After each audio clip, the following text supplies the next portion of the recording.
Hey guys, it's Lizzie. I'm so excited to hang out with you guys. So, I don't know what the deal is with the lighting and the webcam right now, but I usually stream on my phone, so it just looks different. But I want to make sure the Wi-Fi is okay for this.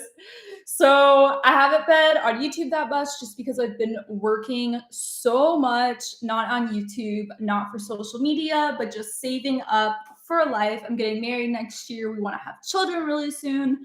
So, I want to no longer live paycheck to paycheck and be able to have a savings and all of that. So that's why I'm doing work outside of YouTube. I wish I could devote all of my time and energy to YouTube, but that's just not how it's working out. So my life has been so weird lately because this past week, not like Monday to Friday past week, but the week before, like two horrible things happened. It was like boom, boom, like a day apart. And it was just so bad. And then this week has been like so many highs and like amazing things happening and like reuniting with friends and like all of these amazing things happening. And it's such a weird time for me because it's like I almost feel guilty sometimes for being happy because I'm like, I should just be crying right now. I shouldn't find joy in life. But then it's like when something really good is happening, you kind of feel bad dwelling on something else, and like I haven't even told most of my friends and people in my life what's been going on because I feel like it's a weird thing to send through a text message and it's better if you're on the phone or in person or something. But yeah, life has been really weird. I haven't really been mad at God about it. I feel like Catholicism's theology of suffering has really helped me with that, where I'm no longer, angry at God. I'm like, why is this happening? What's the meaning in it? I just kind of accept that suffering is something that happens and Jesus suffered on earth and he understands us when we're going through something. So I have had overall peace, but I don't know, I might share eventually what's going on, but we'll see. It's so nice to be with you guys. You guys can kind of control the live stream. I do have 2 live stream scripts in the works. So the next 2 weeks, they'll be like very intense topics. I'm gonna do 1 live stream on how purity culture is not Catholic. I don't know if you guys hear, but there's a lot of like ex-evangelicals, like people who grew up Catholic or Protestant and now like are kind of Christian, but don't really agree with a lot of Christianity. A lot of them talk about something called purity culture. And I didn't even know this existed until I did my collab a year ago. And I just like Catholicism isn't purity culture. So stop calling it that. So I'll talk about that, which I think will be really, really interesting. Your hair grew too much. So I'm actually going to make a video on this, but these are ponytail extensions. So yeah, it's totally not my real hair. It like clips on here and then you like put hair around it. So much fun. I have 3 of them. I've been wearing them a lot. They hurt so much, but this one I put like such on the top of my head that it actually doesn't hurt as much. So we'll see. Pika Fudge, welcome Lizzie from the East Midlands. Thank you for being here. Michael, you look so different. The lighting, yeah. It's just the lighting right now. So, and I never do on my phone. Love you, Lizzie. I love you too, Victoria. Ayo said Highs and Lows by Hillsong is a great song. Okay, also, there's a song by You Say. What is the artist called? I was listening to the cover by Cimarelli recently, and one of the lyrics is "You're not all your." Let's look up the lyrics because it's related to this. You Say lyrics, which I actually like a lot of contemporary Christian music. There definitely are some heresies in it, and so I'm very like unsure whether or not I'm gonna let my children listen to like the contemporary Christian music. I don't know. Maybe it'll be like a on song basis, like it depends on the song, but who knows? So, what are the lyrics for this? Am I more than just the sum of every high and every low? Which I guess has to do with self-esteem. Am I more? So people feel really good about themselves when they're being successful or have a good relationship or are popular, and then every low, they feel like that defines them when they fail at something or someone rejects them. So that's definitely not what I'm dealing with. I can't relate to that line at all. Some of every high and every low. So, yeah. I don't have insecurities at all, which is so weird. And one of my friends in college actually pointed it out, and it's made life make sense to me so much because people get like different things in life bother them when you say something to them. And previous to like knowing my fiance, I was like, why should I change my behavior if someone's insecure? And he's like so good at knowing like the depths of people's souls and how to go through life and not cause people more harm and how to help people heal. So I'm trying to be more self-aware at it, but I really can't relate. Richard says, if there's is anything I understand, it's feeling guilty for being happy. I think it's akin to survivor's guilt. That's interesting. Just started RCIA, by the way. Oh, I hope you're enjoying it. RC, it's October right now, so it's what been like 2 months for you, maybe a month and a half. I think it starts different depending on it. Ayo said, is your hairstyle inspired by Ariana Grande? Yes, actually, this hair extension line, she has like a ponytail collab with the company that she wore in one of her performance music videos on her YouTube channel. So actually, Ariana Grande, by the way, I'm not saying I agree with all of her song messages at all, okay? But on The Voice, she's wearing her hair like not in her iconic ponytail, but like her natural hair. And I was like, oh no, like I jumped on the trend too late. But then one of her recent interviews, she was back on with the high ponytail. So I guess it's still trendy. Okay.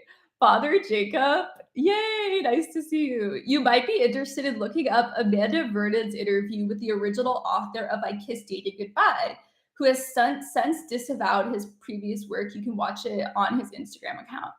Yeah, I actually did know about that because he actually wrote the foreword for this other YouTube channel, God is Grace. She's actually an ex-Catholic too.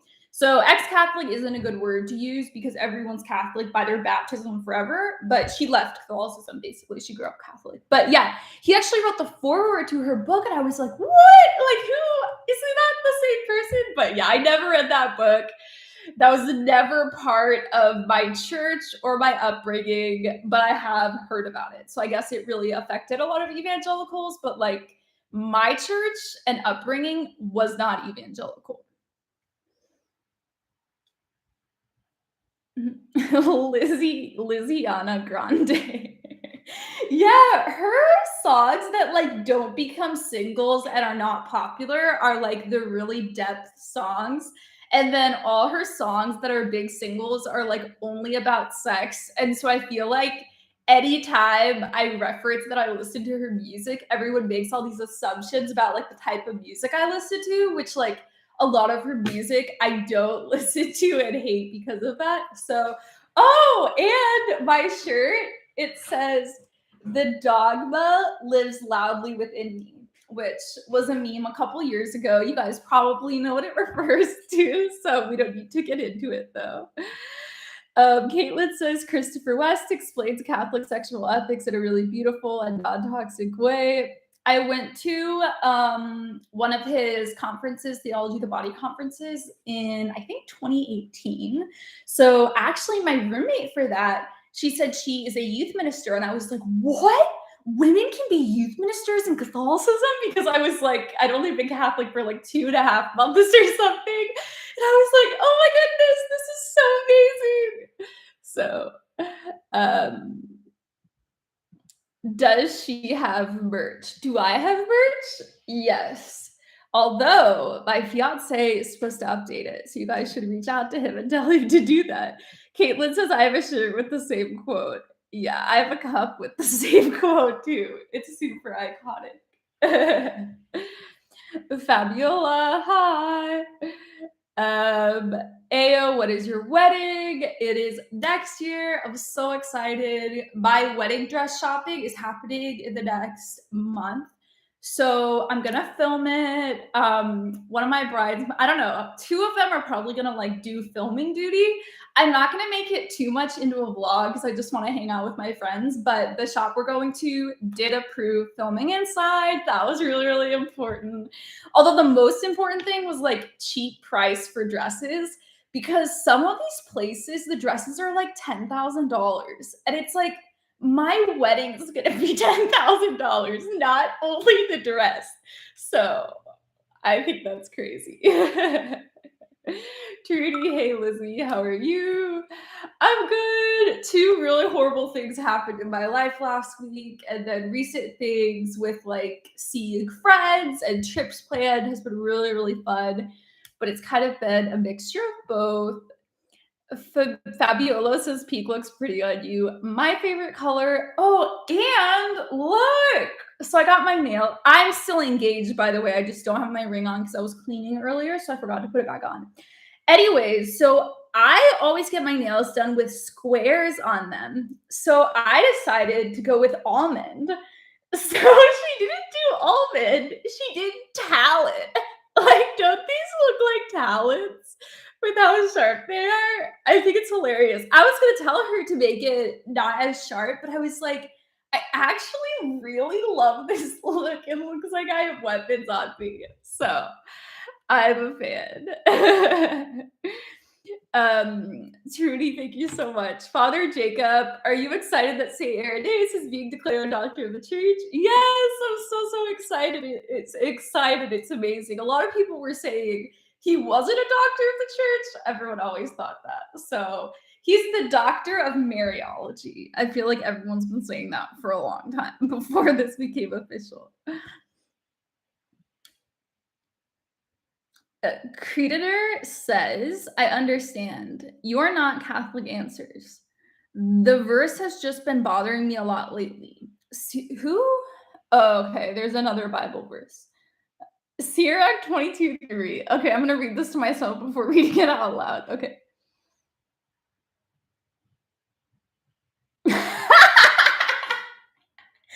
No. Sirach has some, like, interesting stuff in it. Like, I'm not gonna share the verse, but I was reading one of them and it came across as like kind of sexist. But if you read it in context, it's not. Um, huh.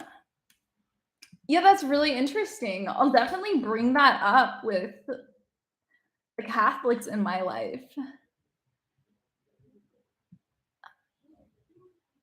Huh. Okay, well, that'll be a conversation I have when I talk to my fiance tonight. Don't want to read that. Okay, moving on. Mark says, hey Lizzie, I can relate to the title of the video, more lowest of lows though, as I fell and hurt my foot 4 weeks ago, and I just recovered from that when I strained my lower back bending over. Yeah, physical injuries are so bad and how they really affect your ability to be mobile and like go on walks and hang out with people and all these things. I don't know how bad it is for you, but I know if you're not able to walk and move, it really, really affects your life. That's what people said like over the past year with, I don't want to say the word because I don't want to get demonetized or my channel deleted, but with everything being online, a lot of people who are disabled and can't go out as much said that a lot of things like concerts and art museums and all these things made it virtual, and it's been amazing that they've been able to participate in the world in such an incredible way. So Chaya, does any commentary exist on that verse? Loads of commentaries. I'm sure every Christian who has ever written a commentary on Sirach has talked about that. So if you really want to know, message me. I'll look into it.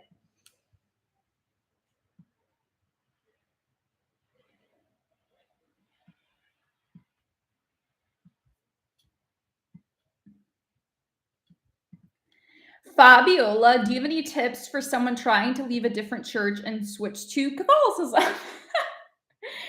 So I don't know if you mean like on an emotional level, on a spiritual level, on a social level.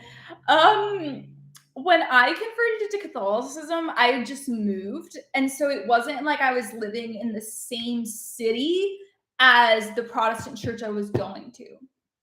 So it wasn't like I suddenly stopped attending a church where I knew everyone and then started going to another church. I was in like a brand new city. So it wasn't, obviously it was really hard on my family and some of my friends, but it wasn't like dramatic in that like my entire church community, I just ditched them. So Jennifer says, love your videos. So happy you're here.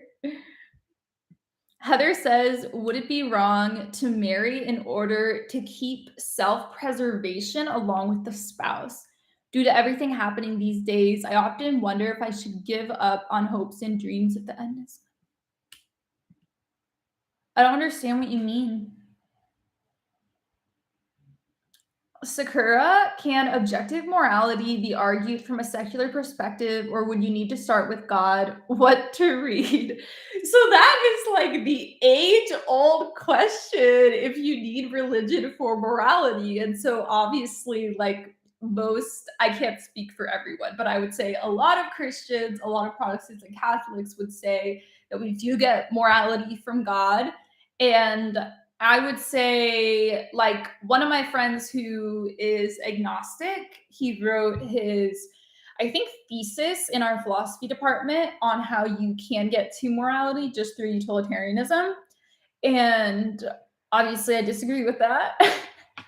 So, I mean, I think one of the problems with utilitarianism is that if you are just maximizing happiness for everyone, then some people are going to be left in the dust. And so I just don't think that that can work long term.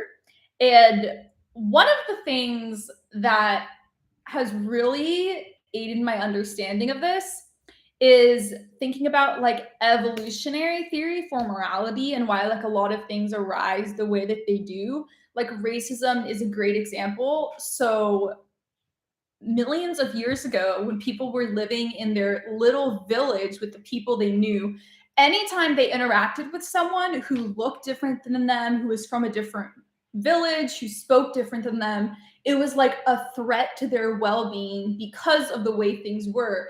And so that's just like how our psyche was set up. And I think a lot of people might say, call that original sin or something. But there's so many things like that.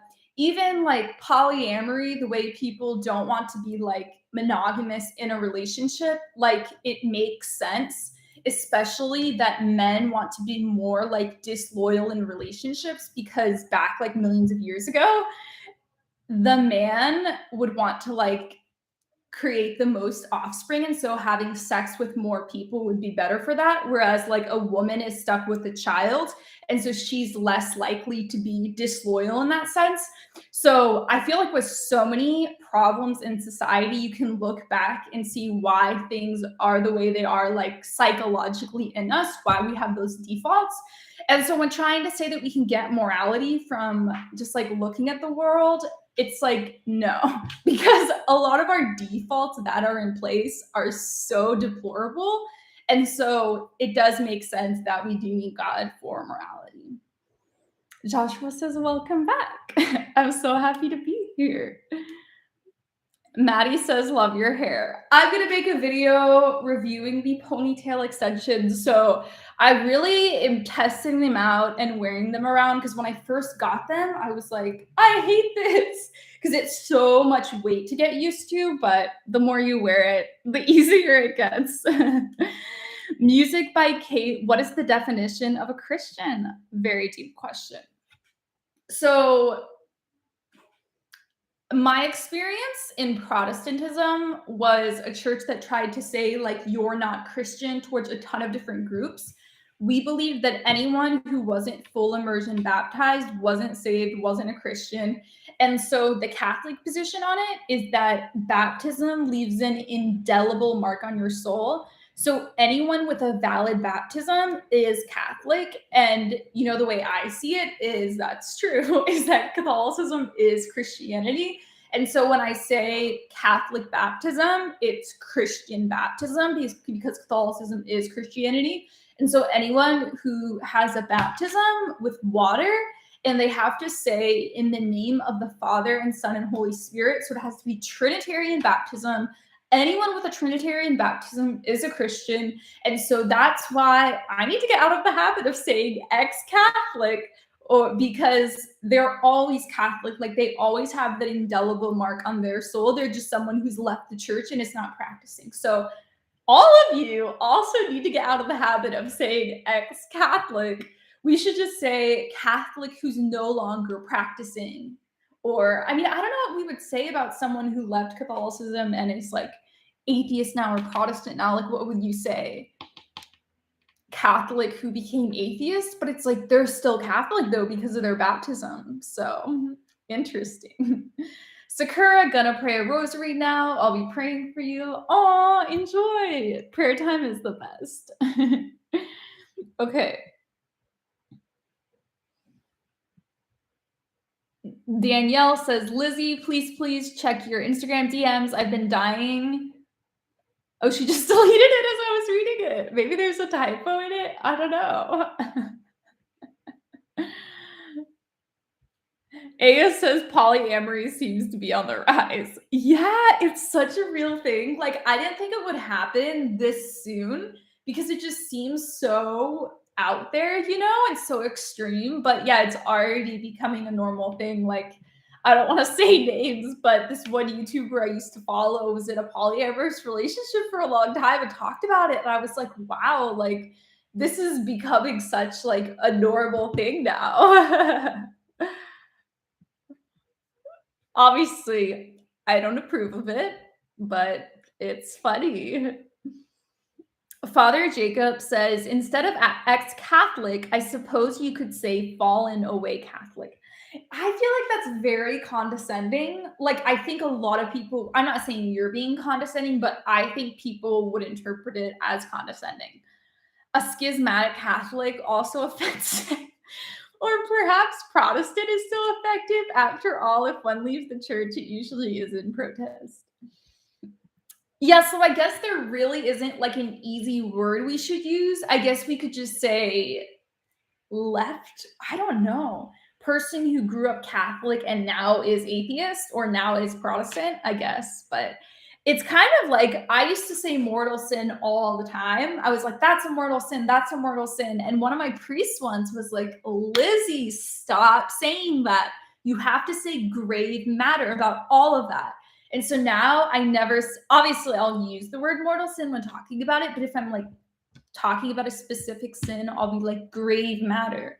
That could become a mortal sin. So, and I can actually think of a memory with one of my family members. I was home over Christmas and I had to go to mass on Christmas. It was after I was confirmed a Catholic and everything. And I was like, it's a mortal sin if I don't go to mass. And my family member's like, mortal sin? And you know what I should have said? I did after that explain how it's not always a mortal sin and you have to like be like, I hate Catholicism. I hate Jesus. I don't want to go to mass. That's stupid. Like you have to have this really like angry attitude rather than like accidentally sleep through or something. You know what I mean? You have to like intentionally not go and stuff. So yeah, it's just not good evangelism and PR for the church by saying mortal sin all the time. So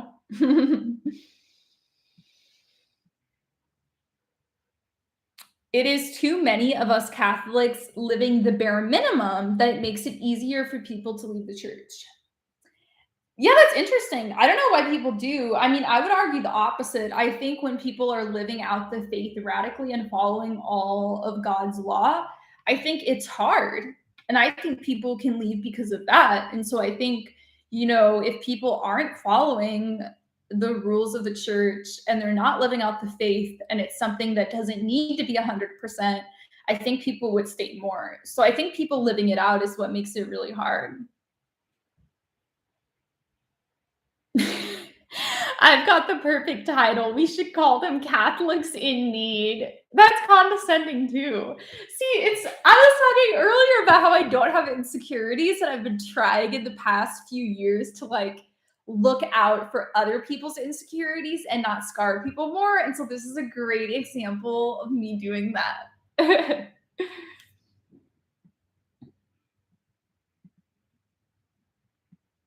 Ben, hey Lizzie, what do you think about the traditional Latin Mass? I made a video about it in 2017, which I actually took down. And I'm actually going to work on putting some of my videos back up just because YouTube created this feature where you can edit uploaded videos. You can like edit out clips from the video. And so I'm going to be re-uploading a lot of things just because some of my videos I've shared like very heretical things in them. I actually talked to a priest in confession about like specific videos and like removed some of them after the confession. So I can actually go back and just clip out the heretical parts of the videos. So obviously, I think most people would know, like they'd look at the date and be like, this was before she was Catholic. But some people wouldn't do that. And so, if there's one person who gets confused over it, then the video should be taken down. Mhm. Pika Fudge says, is Christmas still alive with a cat emoji? Yes, my cat is still alive. Let's calculate how old he is. He's getting really old, but he's always full of energy and everything. He's not like, definitely not about to die. So let's see. So we got him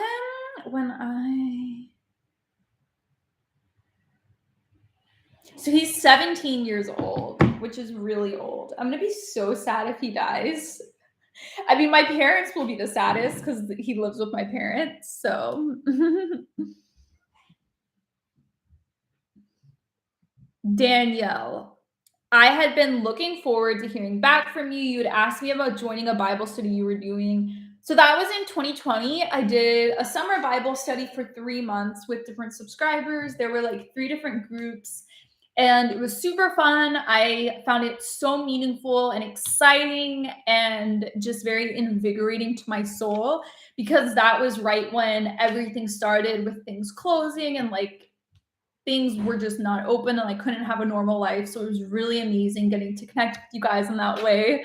And then earlier in the year, we did Fiat 90 Exodus 90 group, which was super fun. But this summer, I've been working a lot outside of YouTube, so I just don't have time for it. And I've just been spending more time with friends. And so that didn't happen this summer. Something might happen next year, though. So I get thousands of messages across all the platforms. So it's just impossible for me to respond to everyone. So never get offended if I don't respond to you because I just can't get back to everyone. Danielle says, I wish I could have been in it. I was interested. Yeah, I wish too. There were so many people that we had to split up in several groups. Okay. Joshua says, Mother Natalia is Byzantine Catholic. I don't know who that is. Let's see. Okay. Mother Natalia? It doesn't come up.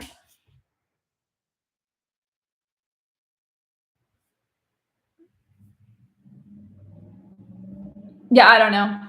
Is it a Catholic nun or something? I don't know. Someone says, I'm Byzantine Catholic. Okay, a lot of people know who this is. Okay, I'm still new to Catholicism, so I miss your cat, Christmas, Caitlin says. Yeah, so the next time I'm going to be home is in December. So it is October. This year's gone by, flew by. So in a couple months, I'll be home. So I'll definitely post him some on my Instagram.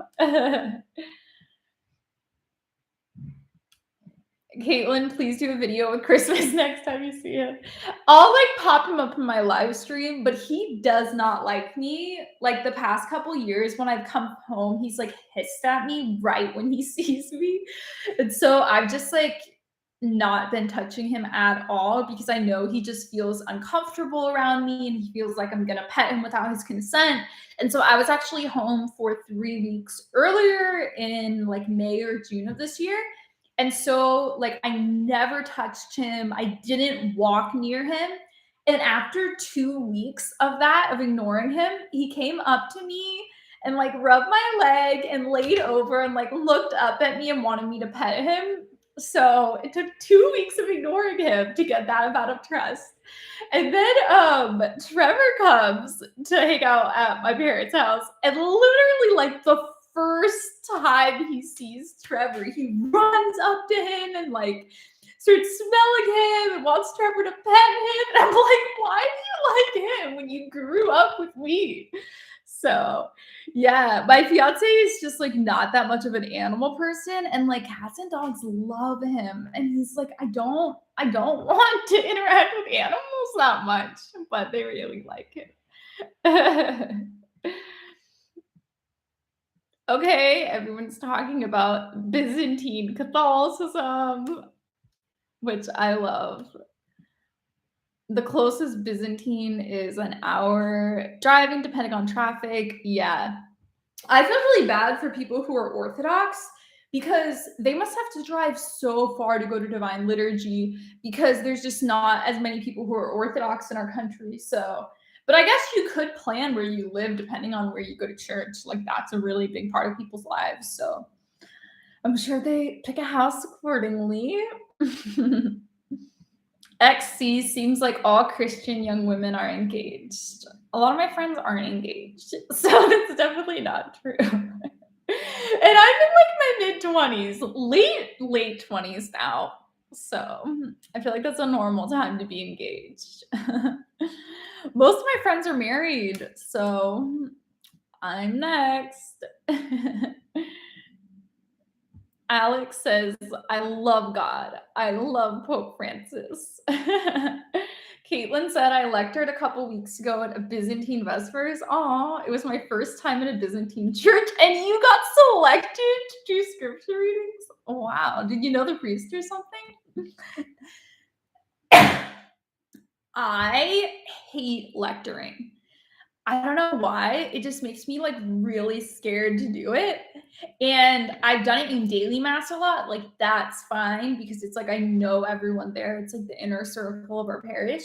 But one time I lectured during Easter and I was like terrified because it was all these people who like did not come to mass every week who I didn't know. And so I was like so scared and I think I like stumbled over one of the words and I was like, oh, on Easter. So I'm like, never again. So yeah, never ever lecturing again. And there's lots of people who love to lecture. So that's just not me.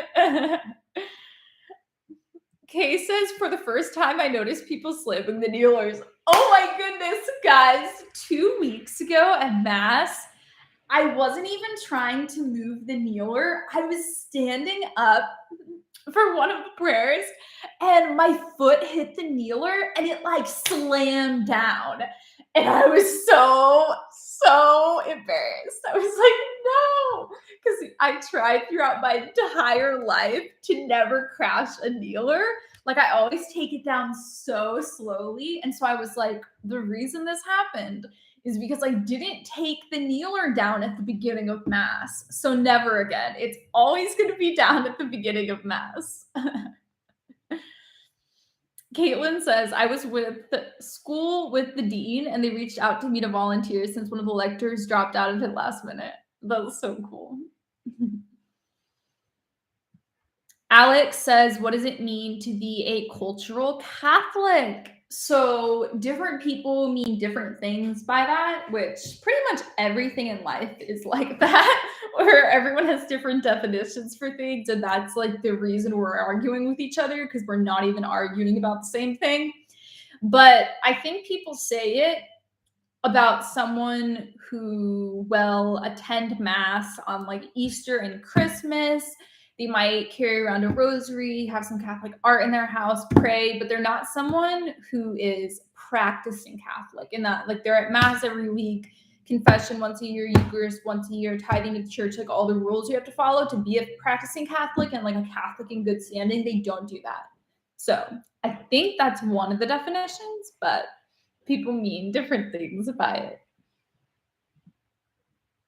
Chaya says, I grew up in the Boston area, lots of cultural / cafeteria Catholics due to assimilation. Yeah, one of my friends lives there and recently moved, so she's been meeting guys on dating apps. Not a lot of guys, but like doing dates, not like a ton of guys, but like, you know what I mean? So she said a lot of them have Catholic in their profile, but like don't even practice at all. So yeah, what you're saying about Boston, my friend has experienced too. Alondra, I've been Catholic for over a decade and I've never been a lector. Wow, you must just not want to do that. I feel like most parishes are like, please volunteer. So I actually helped collect the money a few weeks ago because they needed someone last minute. And I was like, so they just told me to genuflect when I get to the front, which I did. And then I had to do I was in the center aisle, so I had to do both sides. And I realized it's so much more efficient than my Protestant church because my Protestant church had little circle baskets we passed around. And so it took 5 minutes or even longer because there was someone on each side of the pews. And so you'd give the basket and you'd hand it person by person by person to the next row. And then it goes through the next row and like that. Whereas in most Catholic churches, we have the basket on a stick. And so you can just be it's so efficient. So I respect it a lot. Alondra, do you have to sign up to be a lector? Just talk to your priest. I don't know who's in charge of the schedule, but your priest might be, probably depending on how big your parish is. Chaya says, when the French, Canadians, Irish, Italians migrated to the US, they were compelled to give up their cultures. A lot of them became less religious. Huh.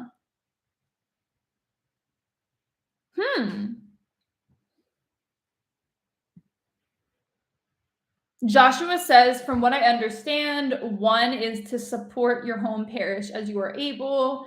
I'm currently on disability and food stamps. So in Protestantism,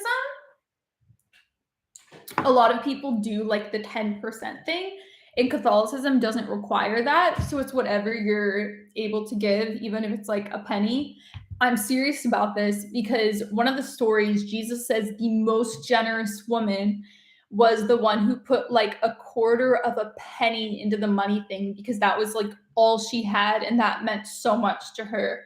So even if it's a coin, it means so much to God. And it's not at all about, it's not only about how powerful our money can be in helping people, but it's about surrendering and trusting God with what we've been blessed with.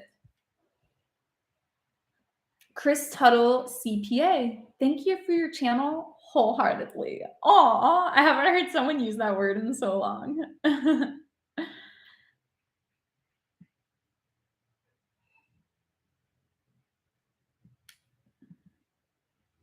Eric Harma says, how can I send Liz a question? Are you talking about me? I'm right here. I was just with a woman who doesn't know she is bipolar or refuses to open up about stuff. I don't know what to do. So here's the thing. Bipolar relationships, if one person is bipolar, have a 90% divorce rate. The reason is because a lot of the people who have bipolar refuse to get treatment. And so if you're wanting to date someone who doesn't even believe they have the illness, doesn't want to be medicated, doesn't want to do therapy, doesn't want to do treatment, it's probably not going to work. And I'm not saying give up the moment you hear she might be bipolar and doesn't go on medication. Give it a few weeks, give it a couple months, try to talk to her and explain why she needs to be medicated, send a lot of articles to her. But ultimately, if she's getting really, really putting a wall up and like refusing to even have a conversation about it, you're not going to have a healthy relationship. And I think you should date someone else. And that might sound really harsh, but it's like I work so hard at maintaining my treatment plan, and a lot of people don't. And, if I'm able to accept my diagnosis, it took like a year. It was really hard. I didn't believe it was real for a long time, but I was going on medication. I went off a lot. I always went back on. For the past 4 years, I've been on constantly. So everyone can do it. It's hard. The mania is like a drug addiction. So it's really, really hard, but you need to put effort into it. So if she's not putting any effort into it, find someone else to be with. You're going to be part of the 90% divorce rate. Like, your relationship's going to fail if she won't even accept that she has an illness and won't treat it. So yeah, break it off, find someone else.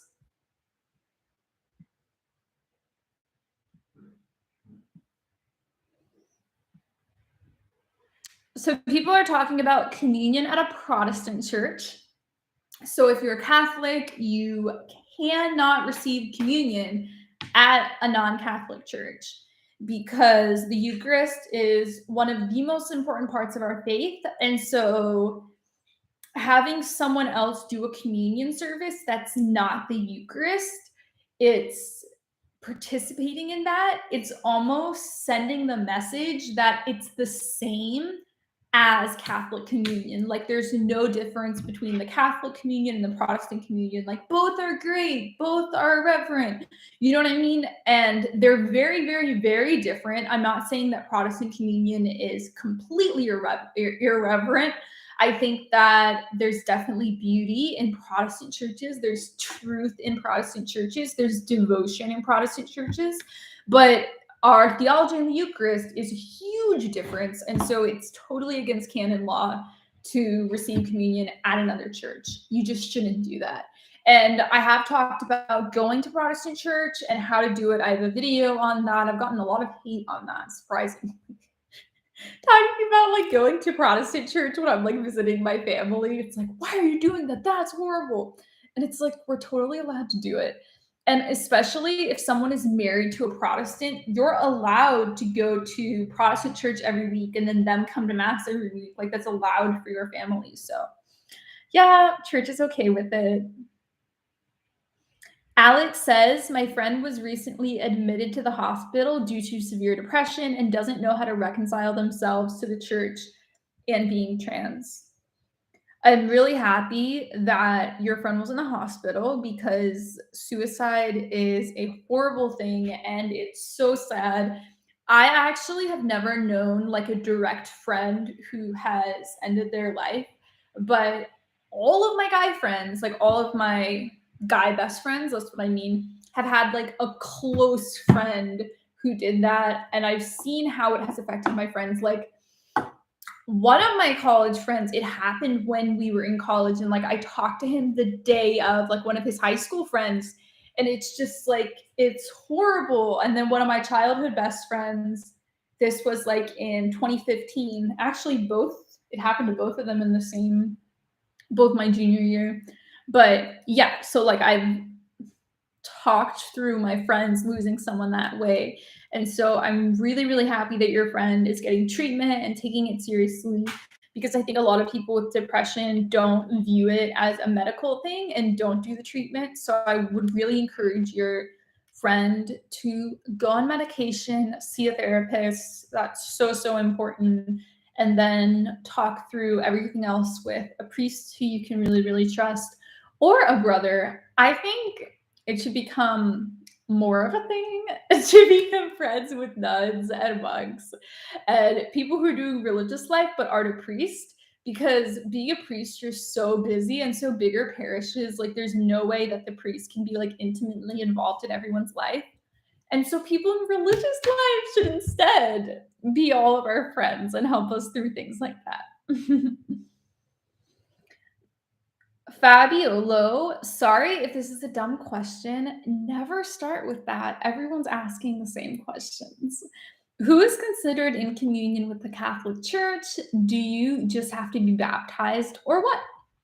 So it's whether or not someone agrees with the Bishop of Rome. That's always been the test of orthodoxy. And I mean lowercase o orthodoxy, which just means straight, correct thinking.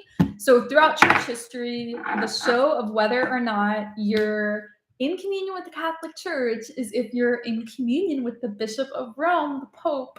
So if you agree with the dogmas of the Pope, then you're in communion with the Catholic Church.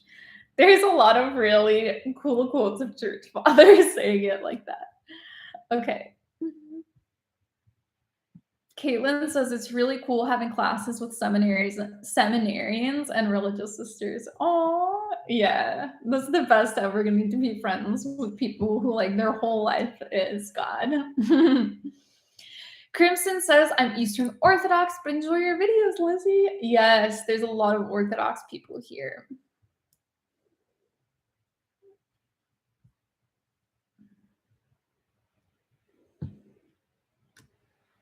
Oh, but adding on to the communion question, so someone is saying you have to do confirmation, confession, Eucharist, baptism, all the sacraments. So that is like being in good standing with the church. But the word being in communion is like a historical phrase that is talking about if you agree with the Pope.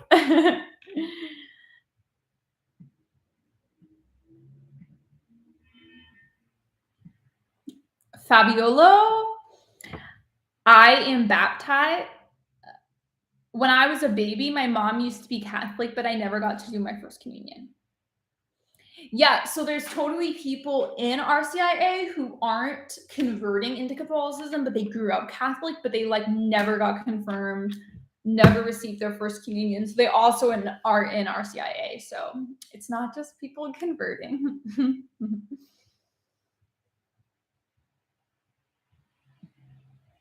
No one. Lizzie, your demeanor has changed. Maybe just today. But have you had bad experiences going on? What? Where even your energy is different, it seems. Yeah, two really horrible things are happening in my life right now. And I haven't cried today. I probably should. But like this whole year, something horrible has been happening in my life, and it like got better and then it got worse, so I probably will never talk about it on here. I mean, yeah, I don't know. I think it's important to keep things private, and I think I've been the type of person to be like share everything online, and I think certain things, like if they involve other people in my life, it's not mine to tell, if that makes sense, even if it like deeply is affecting me. If it's relating to someone else in my life who doesn't want to be made public, then I can't tell someone else's story, even if it's affecting me. So yeah, I'll probably talk about the second thing at some point, but I kind of just want to deal with it on my own right now. So yeah, I've been going through some hard times. I wouldn't call it trauma, but it's been hard. Michael Sterick says, Lizzie, did you get the vaccine? Yes. I made a whole live stream about it. I got it in May, I believe, June, when it was available for me.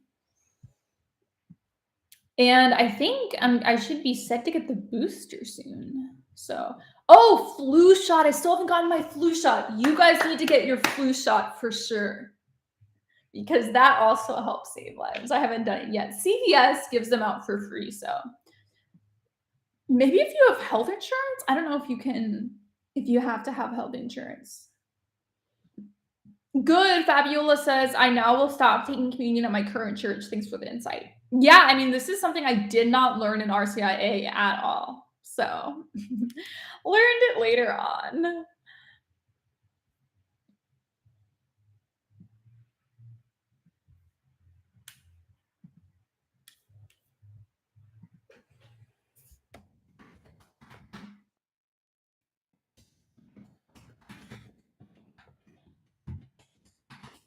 Okay, sorry, I had an idea to write down.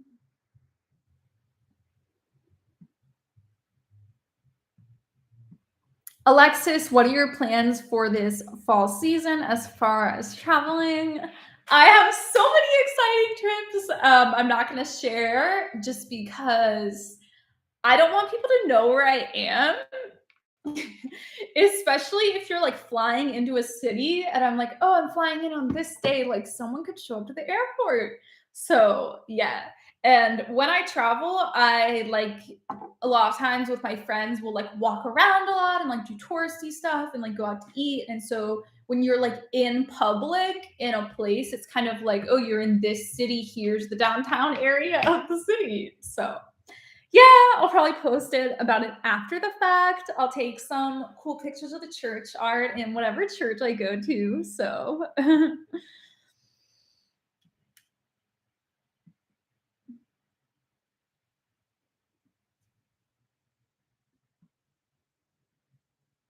Yvonne Bria. Hey, Lizzie, comma. Joshua, you tried to sign up for RCIA in February, had to wait till September. Yeah, so the way that mine works is you can join at any time during the year, but you have to wait until like the next spring to get confirmed. So like if you join RCIA in like January, you won't get confirmed until the next year. And so I think they shouldn't turn people away. You know, like you'd benefit from being in the classes more, even if it's repeat material the next year. So they're doing it wrong. Bye, Fabiolo. Have a great night.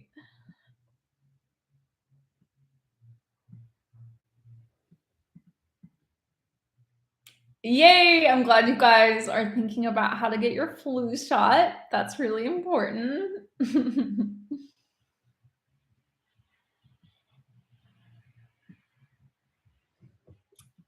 Yeah, today actually, one of my friends who lives out of the country, so basically, because of the pandemic, our country, US, closed off travel to other countries. So it opened up like yesterday or something, or today. So one of my friends like immediately booked a flight to come to the US to visit us. And so today I was like calling people and planning like where we're gonna meet and all of that. So I'm really excited. It's gonna be like a giant reunion with like my best friend group from college, which is so exciting. We haven't all been together in the same place since like 2017. I visited all of them like individually, but super pumped about that. KY4TG, thank you so much. Prayers are so sweet.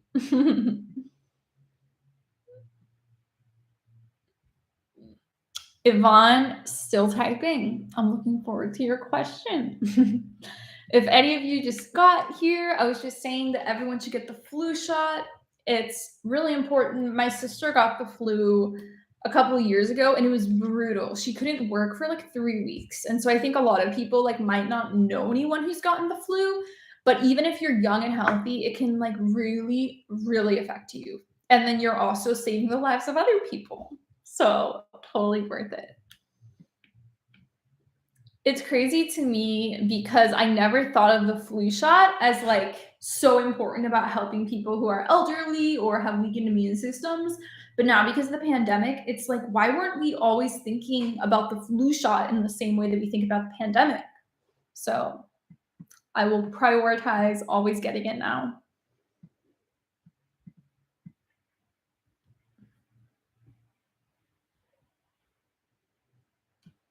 I've been spending like so much of my free time instead of watching YouTube or social media. I've been playing my brain app. It's called Elevate, and it's so much fun because my brain has just been like deteriorating so much. And I'm like, ugh, like there has to be a way to fix this. And so I've been doing the brain games, and you have to pay for it. It's like, I think $50 a year, but it's like incredible. So it has math, reading comprehension, grammar, vocabulary, spelling, everything basically. And then the reading comprehension and grammar stuff they have sentences that are talking about historical things or scientific advancements. So every subject that you would learn in school is in the app, all the basic subjects, and they make it really fun. They have really cool sound effects and visuals and graphics, and like every game, instead of getting like 10 out of 10, you get like 10,000 out of 10,000. And so it makes it seem like you're doing better than you are, and it's like more dramatic than it is. So I think it's so fun, and it's something where like when you're first learning the skill, and I mean, we've learned the skills in school, but like relearning it, especially the math, it's like, oh, this is so painful. This is so hard. But then after like 10 or 15 minutes, you're like, oh my goodness, this is so fun. So I just feel so proud of myself, and like so confident isn't the word, but like proud of myself, I guess would be the word, that I'm excelling so much at all these like math skills, because I hate math and it's not my expertise. But when you practice math all the time on the app, you get really good at it. So I highly recommend the Elevate app. It feels like you're playing a game, even though it's working your brain. So I think everyone could do better at it. And one of the reasons is because I have a 4 times greater chance of getting dementia than everyone else because of my amount of bipolar episodes. And I've been reading about dementia, and it's like really freaking me out because it has a lot of the symptoms that depression has, but like permanently, more cohesively, whereas like a depression episode ends, dementia just gets worse and then you die. And so I'm like, I can't get dementia or Alzheimer's. I won't do it. And so this is a way, if you're constantly like working your brain and doing intellectual things, it like decreases your chances of getting dementia and Alzheimer's. And I was reading, some people, they do get Alzheimer's, like they can do a brain scan and they have the same brain things going on as someone with Alzheimer's. But because they've been so intense about like reading and studying and like intellectual endeavors, it doesn't affect them at all. So really important to keep reading and writing and studying. And I think what's so great about the Elevate app is that it works all parts of your brain. And so I think we naturally are more interested in certain things. So someone might like love reading science articles. Someone else might like only read theology. Someone else might love fiction books. So the Elevate app, it does every single subject. So it works all parts of your brain, which is why it's so important growing up in school that we do every subject, because it's working every part of our brain. And then the subjects that we do love the most and prefer and excel at will be better at because we're working the other parts of our brain. So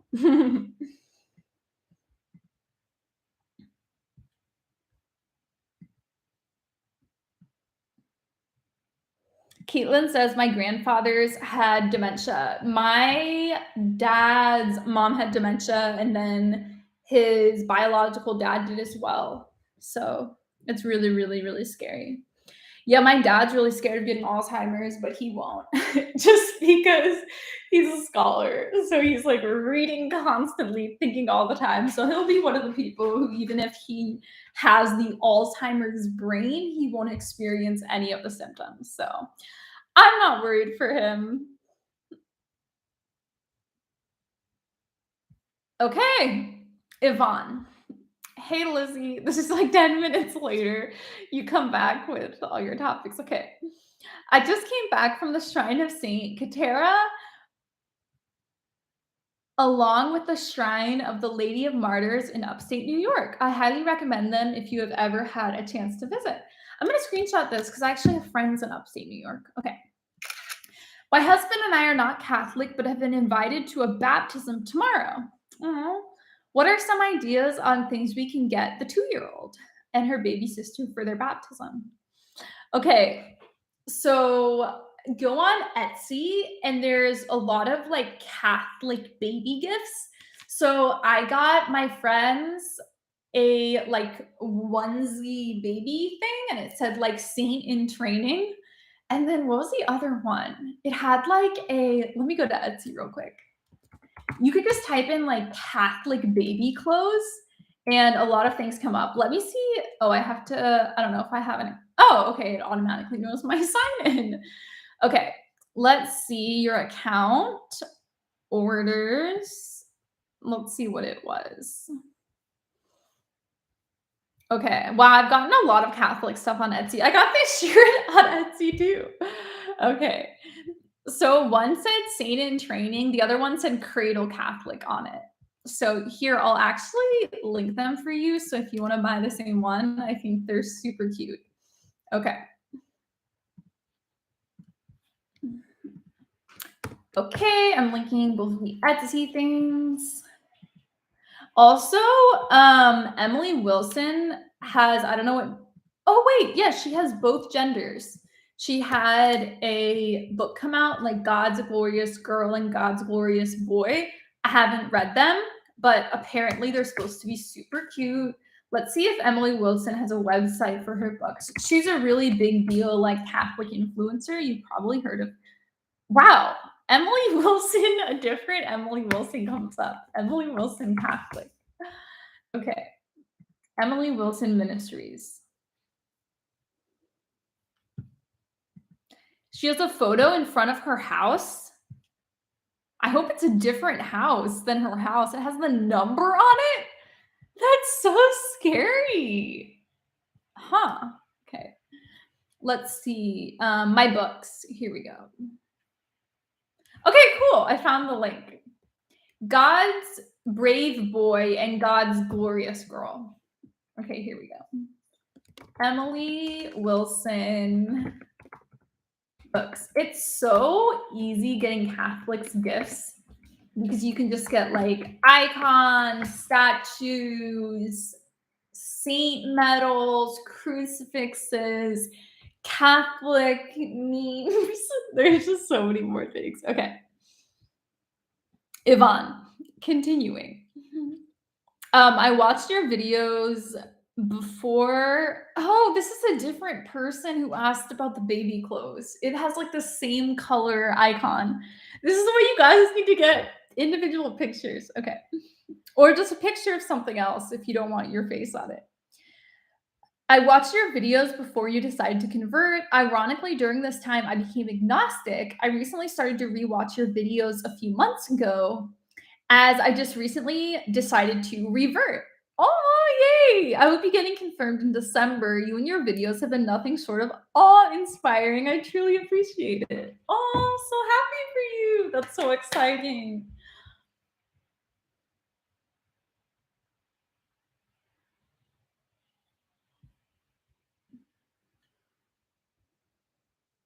Yvonne, you and St. Augustine are huge reasons why I am a Catholic now as opposed to, I love Augustine so much. He helps out my life so much. You and St. Augustine are huge reasons why I am Catholic now as opposed to agnostic or atheist. A question I have is how do you maintain your faith and belief in God in a very secular world? So just surround yourself by Catholics. It's a real thing that you become the people around you. And so it's really important to have people in your life who are serious Catholics practicing the faith. And so if you don't have any Catholic friends or family members, get involved at your parish. If they have a Bible study or a prayer group or something, you have to get involved. I definitely have a lot of Catholic friends, and I actually work as a campus minister. And so I have friends from the colleges I work at. And so I'm in like Bible study group prayer things like every single night of the week with Catholics. And so when you're surrounded by Catholics and interacting with them all the time, it's really easy to stick to the faith. And I think one of the most important things is if you do want to get married, to marry someone who also is a practicing Catholic, because that's the person you're going to live with for decades and decades and decades, who you are going to wake up next to, spend free time with, pray with, go to mass with, tithe your money with. You know what I mean? Like every single part of your life is affected. I think one of the hardest things is married couples are not allowed to use contraception in Catholicism. And so if your husband or wife isn't Catholic, that's going to be such a temptation to not follow the church in that area. So definitely, if you're choosing a spouse, choose a Catholic. If you're choosing a roommate, choose a Catholic. I know that it's totally normal to have friendships with non-Catholics. I do. A lot of my friends are Protestant. One of my best friends is agnostic, but he really cares about morality because we knew each other from the philosophy department and he went to grad school for philosophy. So he just has this like vigor and strength at the core of him where he really cares about ethics.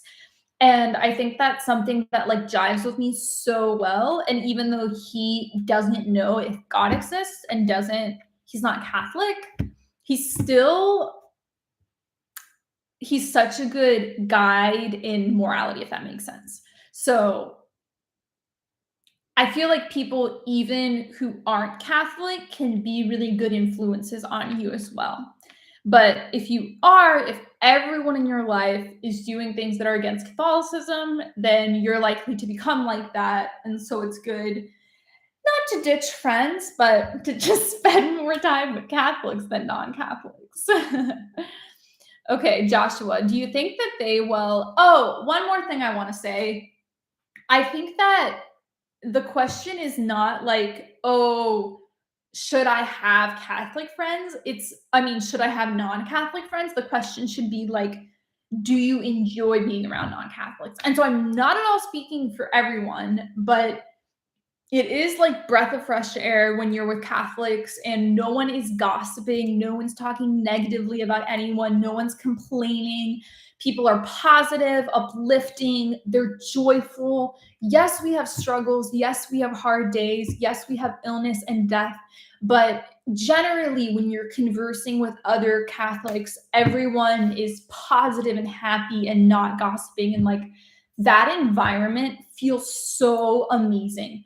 And I like super would love to spend all my time in that type of essence than people who are talking bad about other people and gossiping and who are getting mad at people. And it's just so much better when people have like that peace from our faith at the center of us. And so I think it's something to where like the more you practice your faith and surround yourself with God, the more you're attracted to people like that.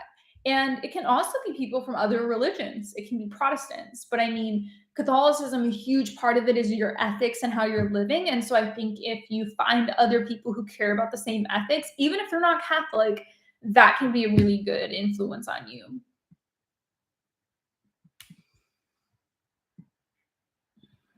Ninja 12, Lizzie, do you have any idea when the pandemic will end? So I don't know what country you live in, but it totally depends on the country and the vaccination rate. So in our country, let's see what the vaccination rate is right now. Okay.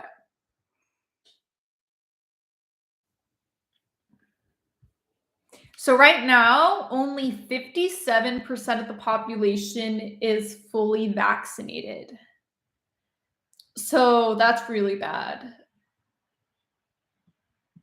We're waiting on everyone to get vaccinated. So basically, if only 57% of people get vaccinated, then we're basically waiting on enough people who aren't vaccinated to get COVID.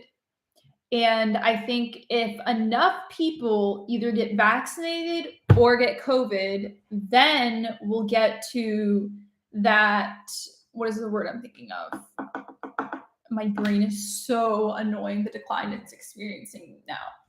So eventually we'll get to the point where enough people will be vaccinated or gotten it. And so it won't be over, but everything like the masking and the social distancing and the virtual learning and all of that, it won't happen as much because we'll be at herd immunity. That's the word I'm thinking of. We'll get to herd immunity. And so I don't know, like maybe another year, but it just depends on whether or not people get vaccinated. If people aren't getting vaccinated, it's just going to take so long. And it sucks because it's like, I got vaccinated. Everyone in my life has gotten vaccinated. And yeah, pretty much everyone I know is vaccinated, like acquaintances, everyone. And so I just honestly, I don't understand the mindset of not wanting to get it because I think it's like everyone is so sick of the way we're living right now. Like, I hate it. I'm glad to make sacrifices to take care of people who are like immunocompromised and who are elderly and who are sick. Like it's so worth the amount of lives we've been able to be saved by doing the masking and shutting down and everything. Like I'm so grateful we've been able to save lives, but like on a social level, like I'm so over it and everyone is. And so we just need to get more people vaccinated. And that's how we're going to end it. And it's always going to be a thing. Like we're always going to have COVID, but it's going to be like the flu where you get a shot every year. And so we're going to have boosters for like the rest of the world, basically. That was like, there's actually an article about this in the Atlantic like last year. And it was called, it was, I don't know if it had a clickbait title or not, but it could have had a clickbait title. Like the pandemic will never end.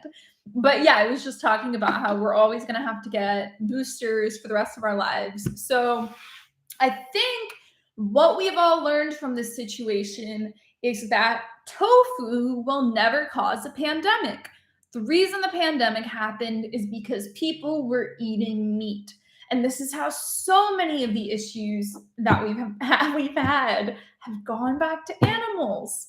Swine flu, mad cow disease. There's going to be more and more and more pandemics because of global warming and because everyone is eating meat. And so if everyone was vegan, this never would have happened. And so I hope that a big takeaway a lot of you get from this is if we didn't eat meat, we wouldn't be dealing with this right now. So also going along with that, the FDA is actually funding research into factory meat. So what this means is they take stem cells from the animal without killing or harming the animal at all, and then they grow the muscles in a lab. And so no animals die, no animals suffer, but we get meat. So that's what we're going to have to do moving forward, do the lab meat, just because we can't sustain the amount of animals that we're killing and farming. It's just the number one contributor to global warming. It causes pandemics.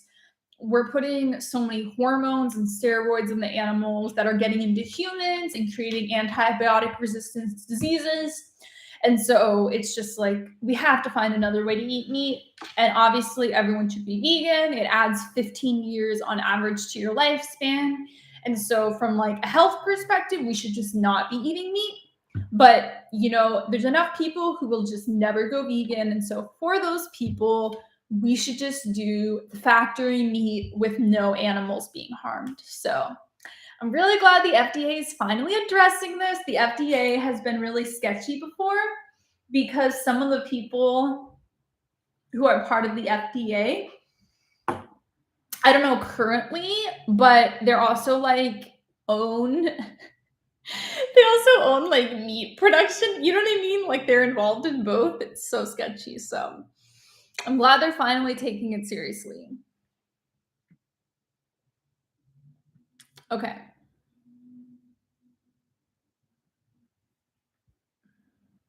Joshua Neese says, I had some concerns, but both the USCCB, which is the United States Conference of Catholic Bishops, and even the schismatic SSPS, I'm reading a quote, this is not what I'm saying, said it was okay to receive the vaccine.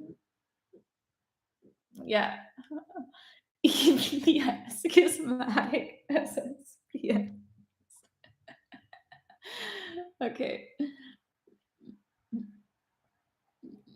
Okay.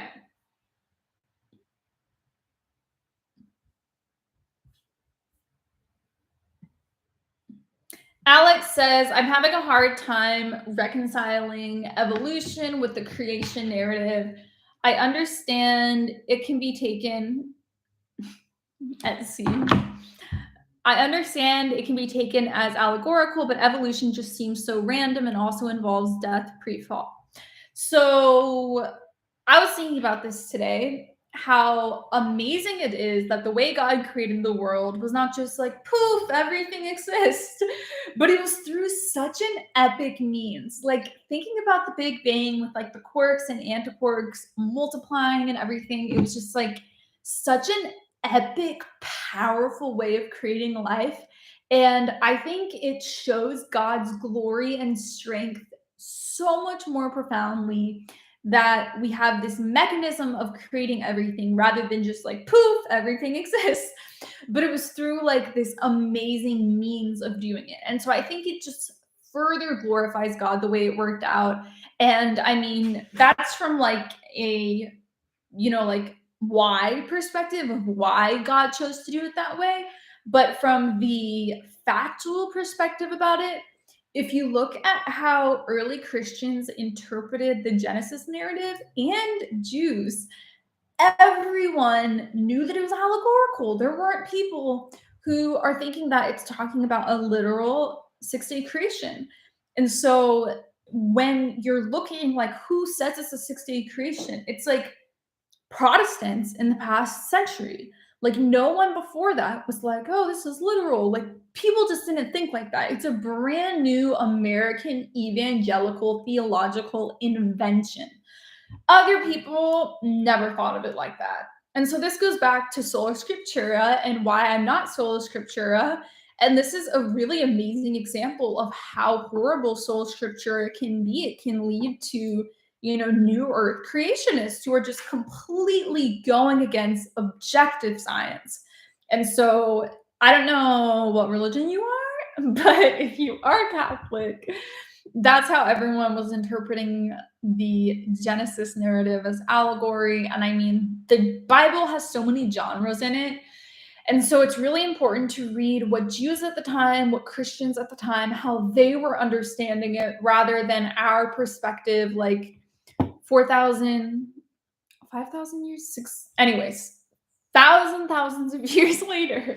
You know what I mean? It's like the way they were writing it, Moses wrote it or whoever wrote it, who's closest to that time? Definitely not us. And so we need to look at scholars at the time, Christians at the time, and the way that they understood it. And that should guide our theology.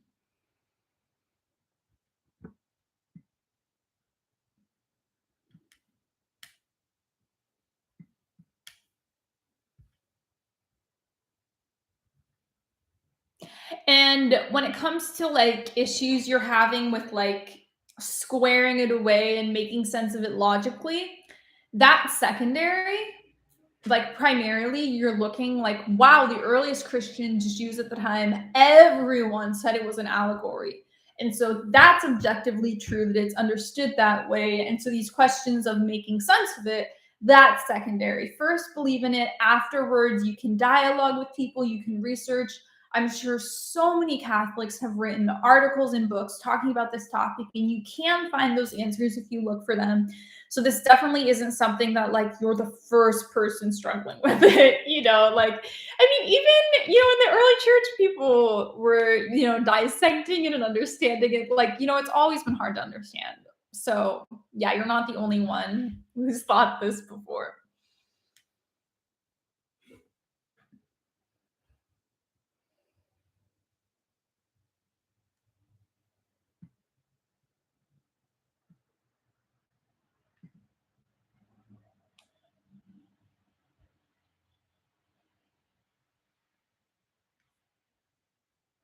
Oh, also Mexico just made animal testing illegal.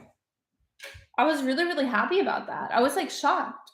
Catholic country. So I just honestly didn't know anything about the vegan movement in Mexico. So I was like pleasantly surprised, but one of my like vegan news sources reported on it. So it's always really exciting when there's a Catholic country who, is really fighting for justice and ahead of the times. So, I mean, I don't think that. I think all of us are behind the times. So,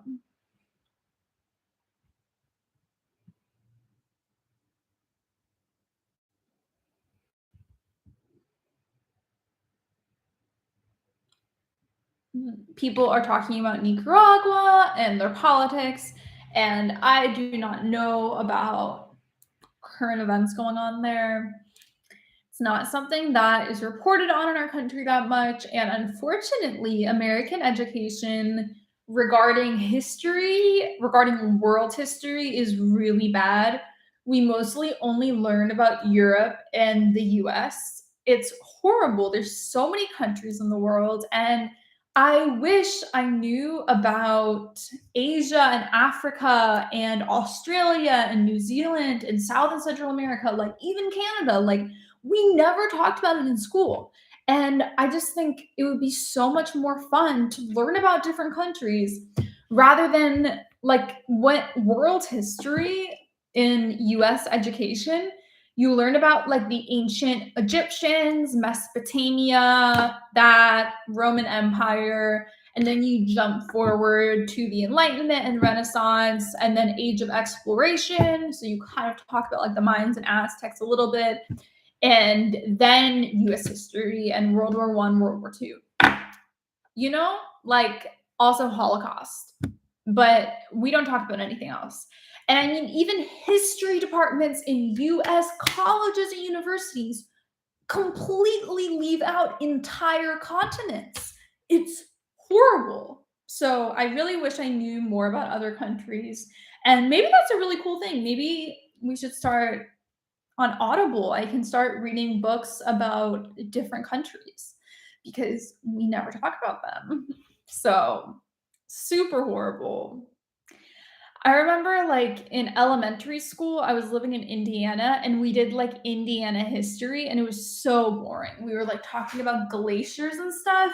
And I wish instead we picked like a different country and just talked about that for the school year. So super disappointing.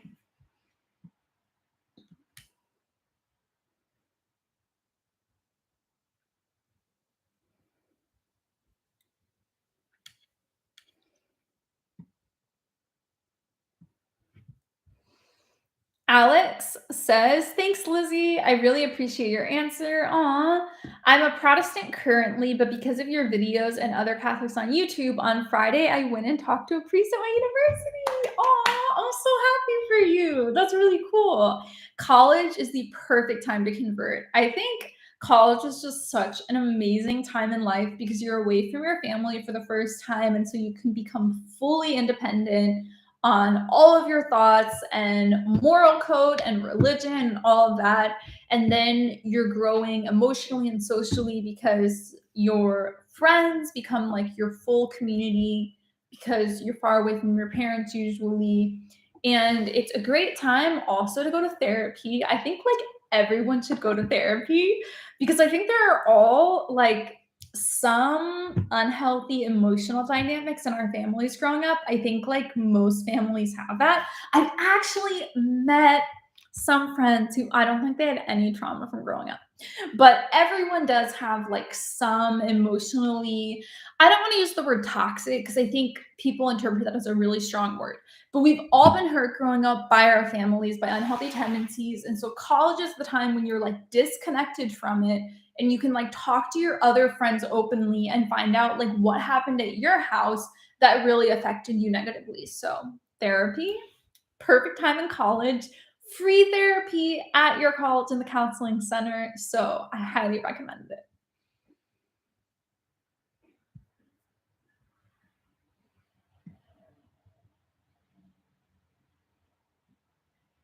No one says Lizzie on my screen there while silent. Your face looks like you are hurt. Yep. I'm going through a lot in my life right now.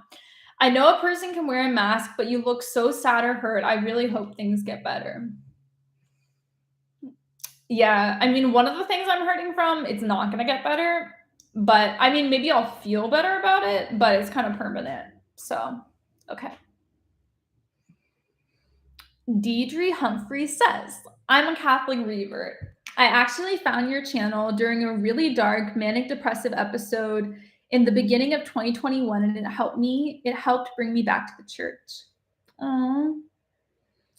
Yeah, it's so incredible how God can use something as horrible as bipolar and like bring someone back to the church with it. I know for me, like I was in a manic episode and I was off meds when I started researching into the church and I was able to like not sleep and like spend so much time like reading and reading and reading and thinking and writing and researching and all these things. And like if I hadn't been manic, it wouldn't have happened the way it did and I wouldn't have been able to be like as trusting and courageous and impulsive with like converting. And so I think it's like so much for God's glory that he can use illness and sickness to bring us closer to him. It's incredible.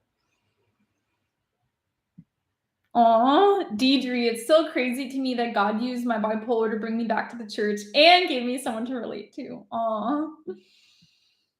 Okay, someone else is talking about evolution. Kelly, who's your favorite saint? Okay, so one of my favorite saints is Saint Chrysostom, who you guys have probably heard his liturgy in Eastern Catholic churches and the Orthodox Church. They use Saint John Chrysostom's liturgy for their whole Divine Liturgy service.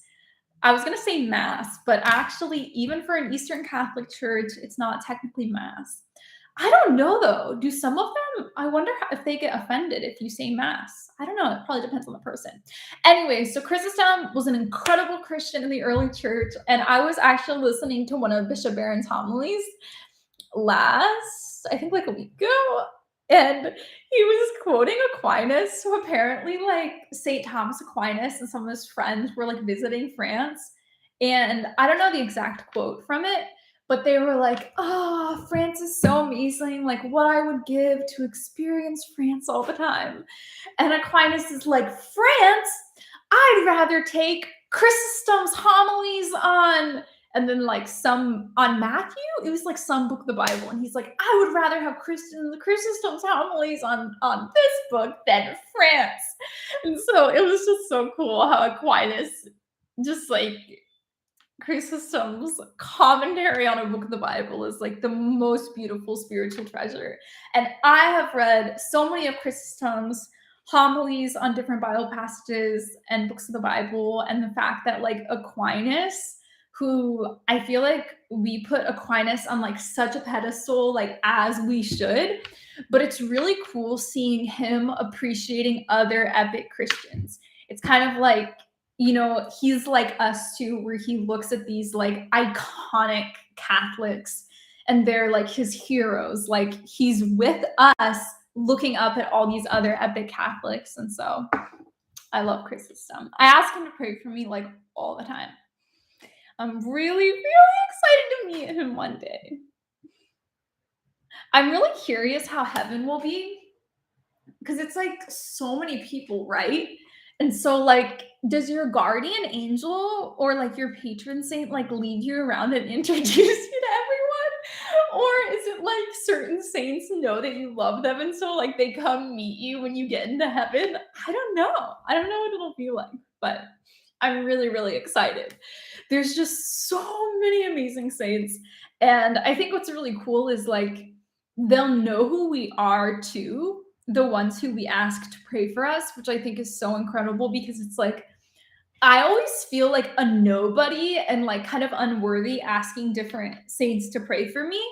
But it's like when I see God working through those prayers and like directly answering it after I had that saint pray for me, I like cry a lot because I'm just so happy. And the fact that like this like huge intellectual mind, beautiful emotions, creative, strong, hard work ethic, loving person, Christian in the past, saint, like prays for me and cares about me and listens to how I'm hurting and what I'm going through in life. It's like the most amazing feeling. And so being able to go into heaven and like these people who are like, I think of as like so above me and their mind and their love and their impact in the church and everything, the fact that like I can meet them in heaven and like thank them for praying for me is just like the most amazing thing.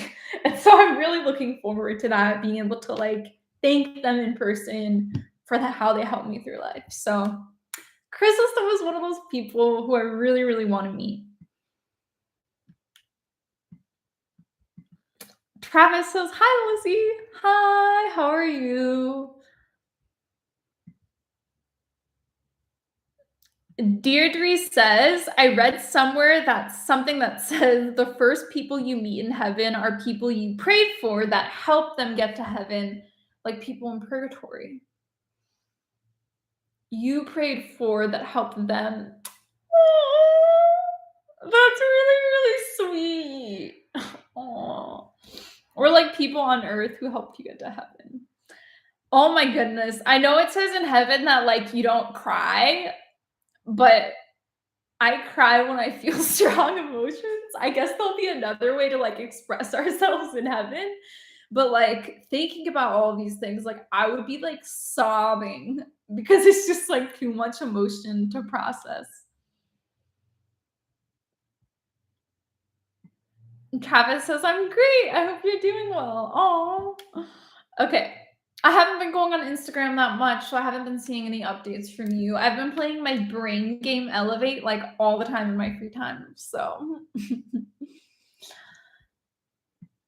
Caitlin says, I can't wait for All Saints Day. It's my favorite Catholic holy day. Oh, yeah. I was actually going to help one of my friends move that day, but then she ended up not going for that apartment. And so I was going to be in a different city for All Saints Day. And I was like, well, that's great. I can find a new church to go to. But now I'm going to be in my home church. So I'm really, really excited about that. Lydia D says, hi, Lizzie. I'm about to finish my first year of university. But due to lockdown, my second semester has been online and it's so hard to focus. Please pray for me to persevere. Yeah, my dad is actually a university professor and he's noticed that a lot. Like he hates the online thing because he can just tell like the students are engaged, the discussion isn't as vibrant, people aren't asking as many questions as they usually are. So yeah, his university has actually been open this whole year, which is really good. So the past year and a half, the past year and a half it's been open. It closed down at the beginning of 2020, but then was open in the fall and spring. So, I mean, I think all universities. How are you still online? I don't get that. Because the colleges I work at have like 99% vaccination rates. One has like 100% vaccination rate. So I don't know, like the private schools require the vaccination. And so it's really, really safe to be there. I don't know how all the public schools are doing. It probably depends on the state. But yeah, if everyone's vaccinated, then it's totally safe. And like my fiance's school has like a really high vaccination rate. And they actually still have masks inside, which is weird. But I guess they're just trying to make sure no one dies and it can stay open. Omar Francisco says, hi, Lizzie. I follow your channel even though I don't understand much of what you say because I don't know English.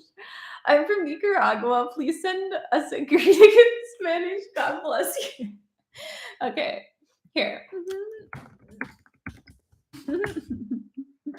Okay, let's do translate into. Why is this so hard? There are so many languages. Oh my goodness.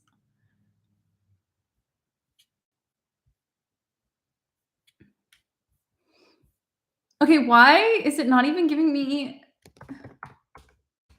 Okay, here we go. Flip.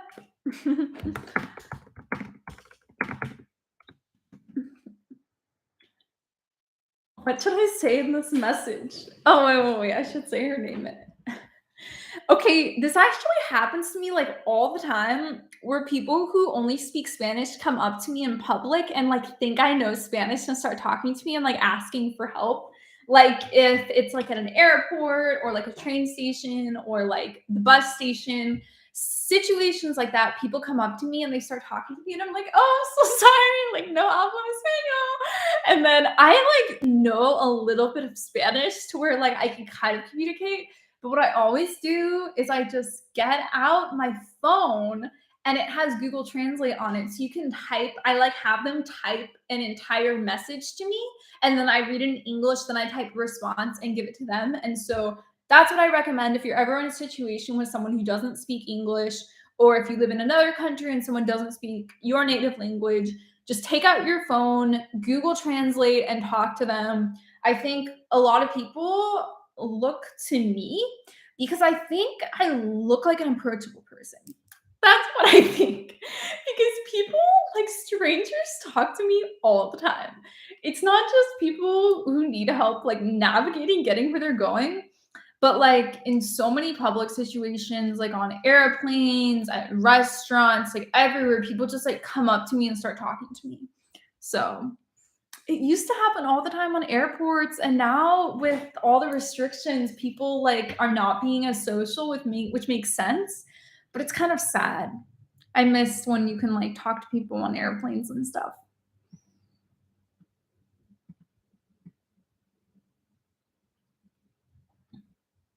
Deirdre Humphreys, the vaccine is so controversial amongst online Catholic influencers.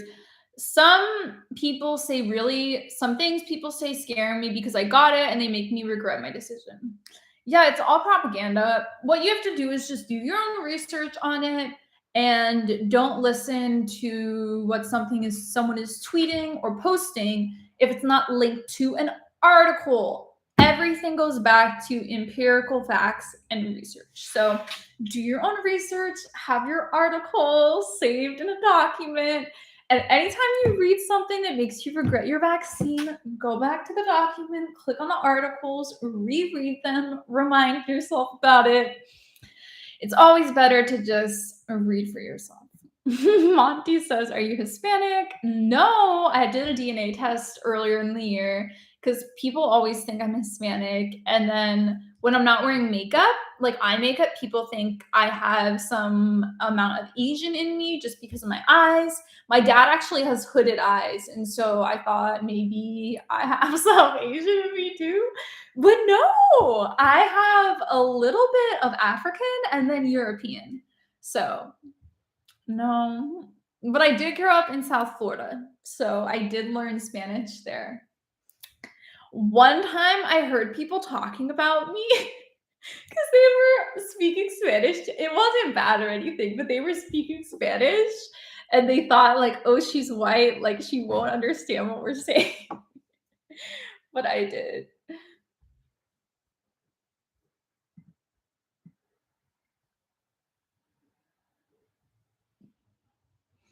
Corey says, "Can someone be a doctor of the church and not a saint?" No.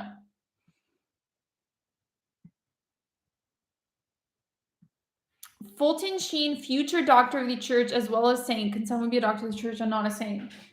So, no. If you're a doctor of the church, you're also a saint.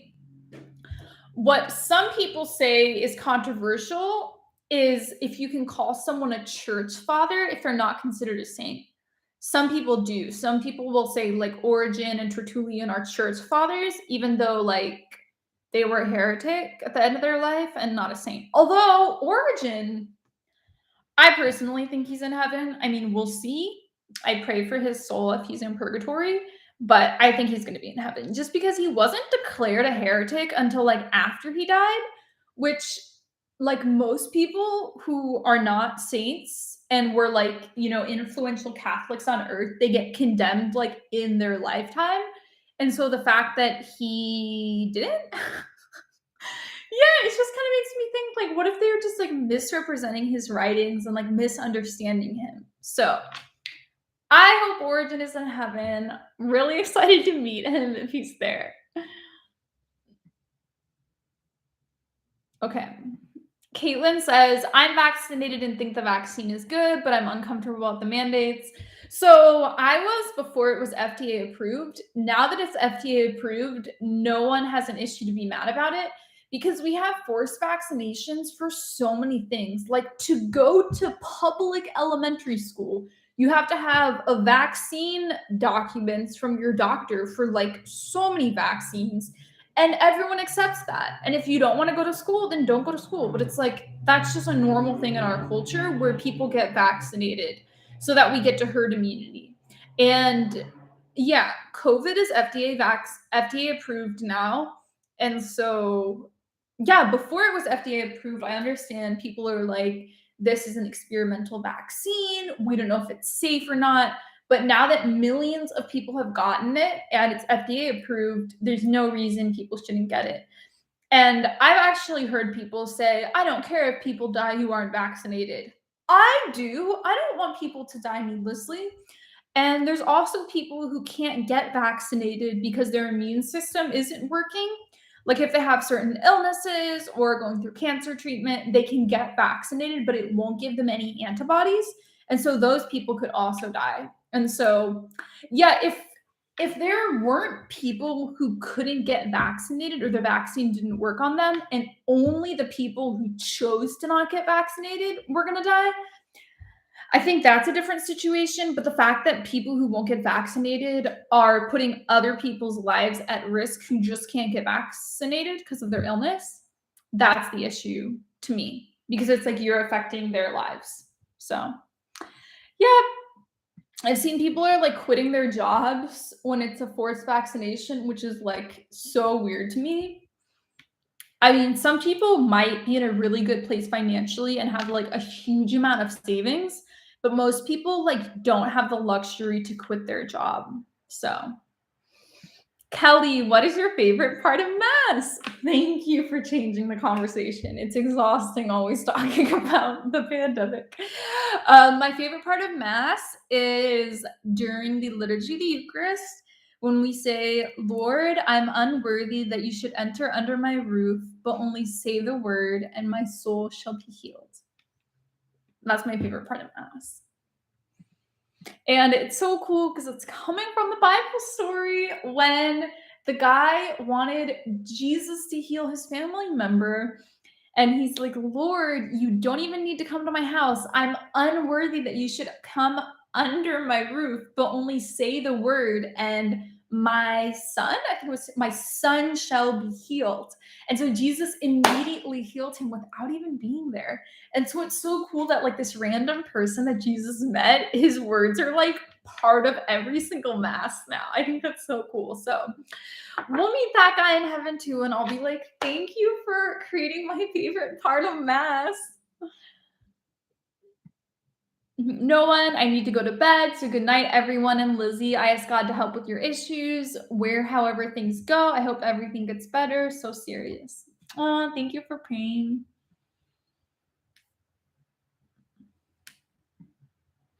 Chris says, thank you, Lizzie. You've been an impact in my life. I just wanted to tell you that. God bless. Aww. Deirdre Humphrey says, do you attend the traditional Latin Mass, TLM, or Novus Ordo regularly? I attend Novus Ordo. I enjoy it a ton. I like Novus Ordo more than Latin Mass. That's why I go to it. I enjoy Latin Mass too. I think it's just like a different vibe for all of them. And yeah, I just prefer Novus Ordo. Kimberly says, hi, Lizzie, new sub here, searching for truth. You've given me a lot of valuable info. Just started reading the Fathers Know Best. Pray for me, please. Oh, I'm so happy for you. I hope you become Catholic in the future and that we can meet in heaven. That'd be super sweet. Keep reading, and learning, and just pray that God can give you the courage and openness. Converting is so scary socially. I don't know what your life is like, but for a lot of people, there's so much pushback from family and friends. And like even today, a lot of people in my life believe all these things about Catholicism that aren't true, and the stigma is real. So it's definitely difficult to be Catholic in a non-Catholic country, but it's totally worth it. And you'll make so many more Catholic friends. So you'll feel so included and understood and loved. I felt so alone when I was converting, but the more I got to know Catholics, there were so many people with my exact same story, the same emotions, the same issues with friends and family, the same fears. So you are not alone at all. There's like tens of thousands of other people who have taken your exact same journey.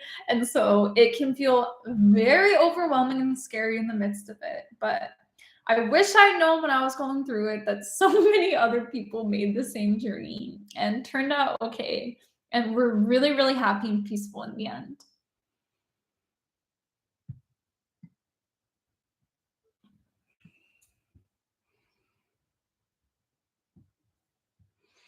Corey was listening to something in regards to the controversy of Saint Pope John Paul II kissing the Quran thoughts. It isn't supposedly, it did happen. I used to say that in videos when someone was talking about how horrible Islam is. I was like, Pope John Paul II kissed the Quran. Because I think a lot of people and I don't know about any of you, this is just what I was thinking about past live streams, but I think that there kind of is like an anti-Islam element in our country, not just based upon like the truths of the religion, but I think there's some racism involved. And maybe it's subliminal for a lot of people too, but I was getting that vibe in some of my live streams. So that's why I always share that story.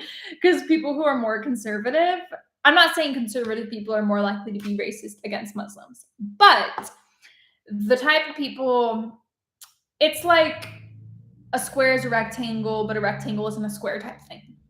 So people who are racist against Muslims tend to be more conservative. That doesn't mean conservatives are racist all the time. But those type of people tend to really, really like Pope John Paul II. And so that's why I always share that story, because I was like, that will mess with their head and it'll make them rethink their animosity towards Islam. And actually, in the Catechism, it talks about, it specifically singles out Jews and Muslims when talking about if non-Catholics will be in heaven. So it's talking about how the church doesn't know and it's possible and we're open to it. And it specifically says Jews and Muslims as like so close to us in their theology and love for God, also being monotheistic. Monty, when is your wedding? It's next year. I am not going to post online the exact date just because I don't want people showing up at my wedding. And I'm actually going to have a no social media rule for all the guests and everyone in the wedding. So who knows if people will be able to keep that. But it is going to be a little bit selective because, yeah, I just don't want people showing up. And I'm considering doing a metal detector, but I feel like people would be like, it would kind of ruin the vibe of the wedding. So to avoid that, it's just going to be totally private. But some of you are going to get invited to it. So.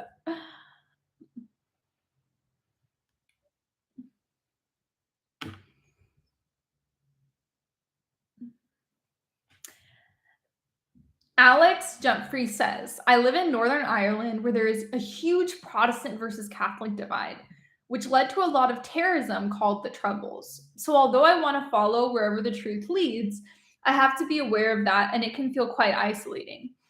I'm a little worried too how people will react, as I hope it doesn't seem like a betrayal if I become Catholic. It is a betrayal. Like, there's no way of getting around it. People are going to feel that, and you have to let them feel it. I think it's valid. I know before I told my family about my conversion, I felt like I was betraying them, which was true. I was betraying them. And so it really hurts. It's really hard. For 1 or 2 years, it's going to be really bad, but then it gets better. I mean, I can't speak for everyone. Some people have it a lot worse than me. So I'm really grateful how things are with my family now.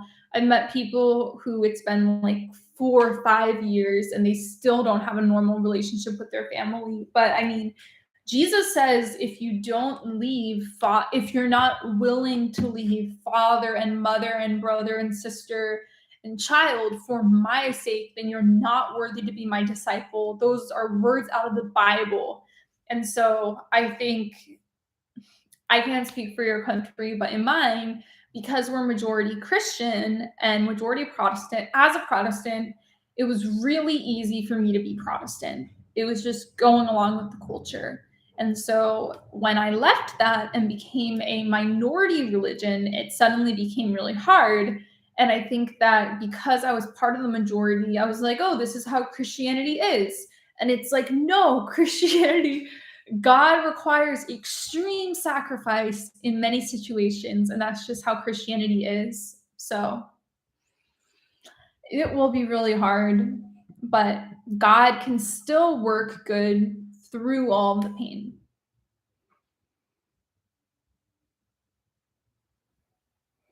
Corey says, Protestant on the verge of converting to Catholicism, going to give it some more time to research and study more topics. Was mind blown by crossing the Tiber. Aw, that's a book by Stephen Ray. He actually said in the book that the book was a letter he wrote to his parents when he was deciding to convert, explaining his reasons and like wanting them to convert with him and stuff. And so he ended up turning it into a book. Braveheart Production says, I relapsed today. I don't know if that's what that's talking about, but you can always turn back and get back on a good track with whatever you're struggling through. And I think it's just never too late. Like, God forgives endlessly and gives us so many chances. And so, of course, we're not going to be perfect in life. Like, I don't know what you're going through, but with my bipolar, I have gone off meds like 5 times, and that might not seem like a lot, but as someone who like really believed that I was bipolar and like fought for my diagnosis and understood the symptoms, and still going back to mania and going off drugs that many times, like every single time I forgave myself and I was like, I can choose to go on meds again. And now I haven't gone off of them for 4 years, but I have the rest of my life ahead of me and I could go off meds again. And I always have the choice to go back on them. So it's never too late. You don't need to view yourself as a failure. We were at the beginning of the video, we were reading lyrics from a song called You Say. And it says, am I just the sum of all my highs and all my lows? And so, no, your identity is not based upon your successes and failures. It's this intrinsic worth you get from God.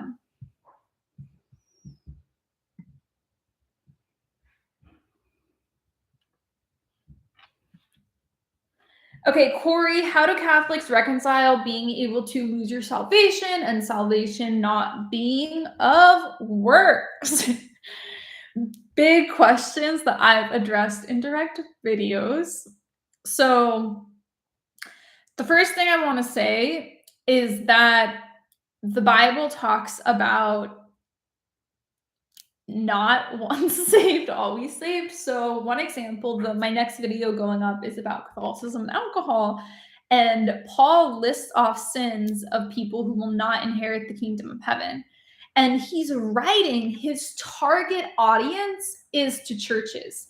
And so he's not talking about like outsiders. He's talking about Christians who are falling into these things. And in one of those Bible passages, he was listing off people who will not inherit the kingdom of God. And he's like, do not even eat with those people. And so it's talking about people who were part of the church, who are falling into sin, will not be in heaven, telling other Christians who were friends with them, don't even talk to them anymore. So that's losing salvation. Also in, I believe it is James, it talks about sin that leads to death. And so it has those words. Also in James, it talks about how salvation, faith without works, is dead. And he says, even the demons believe in God and shudder. And so belief in God alone is definitely not salvation. And the way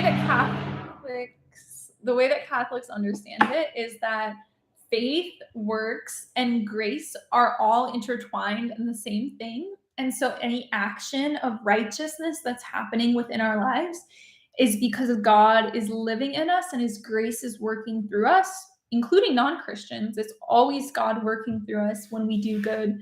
And so the separation of faith and works and basically like intellect and thoughts versus actions, that separation did not exist in the early church, did not exist in the Middle Ages of Christianity. It was a brand new invention during the Protestant Reformation. And so these concepts, it's a brand new thing to separate them. And so they're all intertwined together. And additionally, the Greek etymology in the Bible, so Koine Greek for faith, pistis, it specifically meant actions of entrusting our lives to God.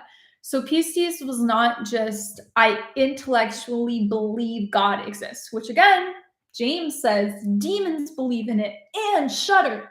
And so faith in the early church, it was all about being sacrificial in donating so much of our money to help the poor. Side note, in the early church, they would just like not eat for 2 days and then save up the money and give to the poor. So like that's pistis. Pistis is dying for the faith, refusing to offer the sacrifice for the emperor. And so faith is always actions. So the fact that Protestants even want to say faith versus works, Catholics are like, absolutely not. It's not an either or, they're going together. And it's the same with sola scriptura, saying like Bible or tradition. Catholicism is like, no, needless divide. We use the oral tradition to interpret the Bible. They have to go together. And so if you study not just Christianity, but philosophy around the same time, and I mean, other religious groups, there just were not these separations between a mental thing and then an action. They always went together. But I mean, especially the Enlightenment, it like further separated intellect and actions. And so that's why we're at a place where like there's millions and millions of Protestants who are separating these things in their mind: faith and work, scripture and tradition, science and religion. All of these things are being separated that go together.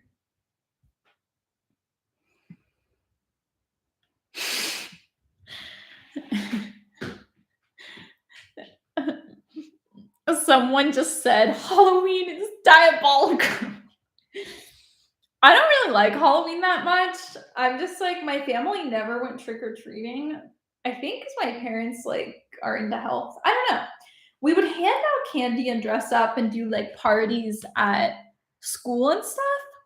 But Halloween was never really, it was just not my favorite holiday. I like Thanksgiving more. So when is Halloween?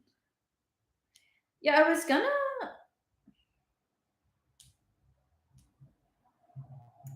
be visiting my friend, so I don't know. Might not do anything.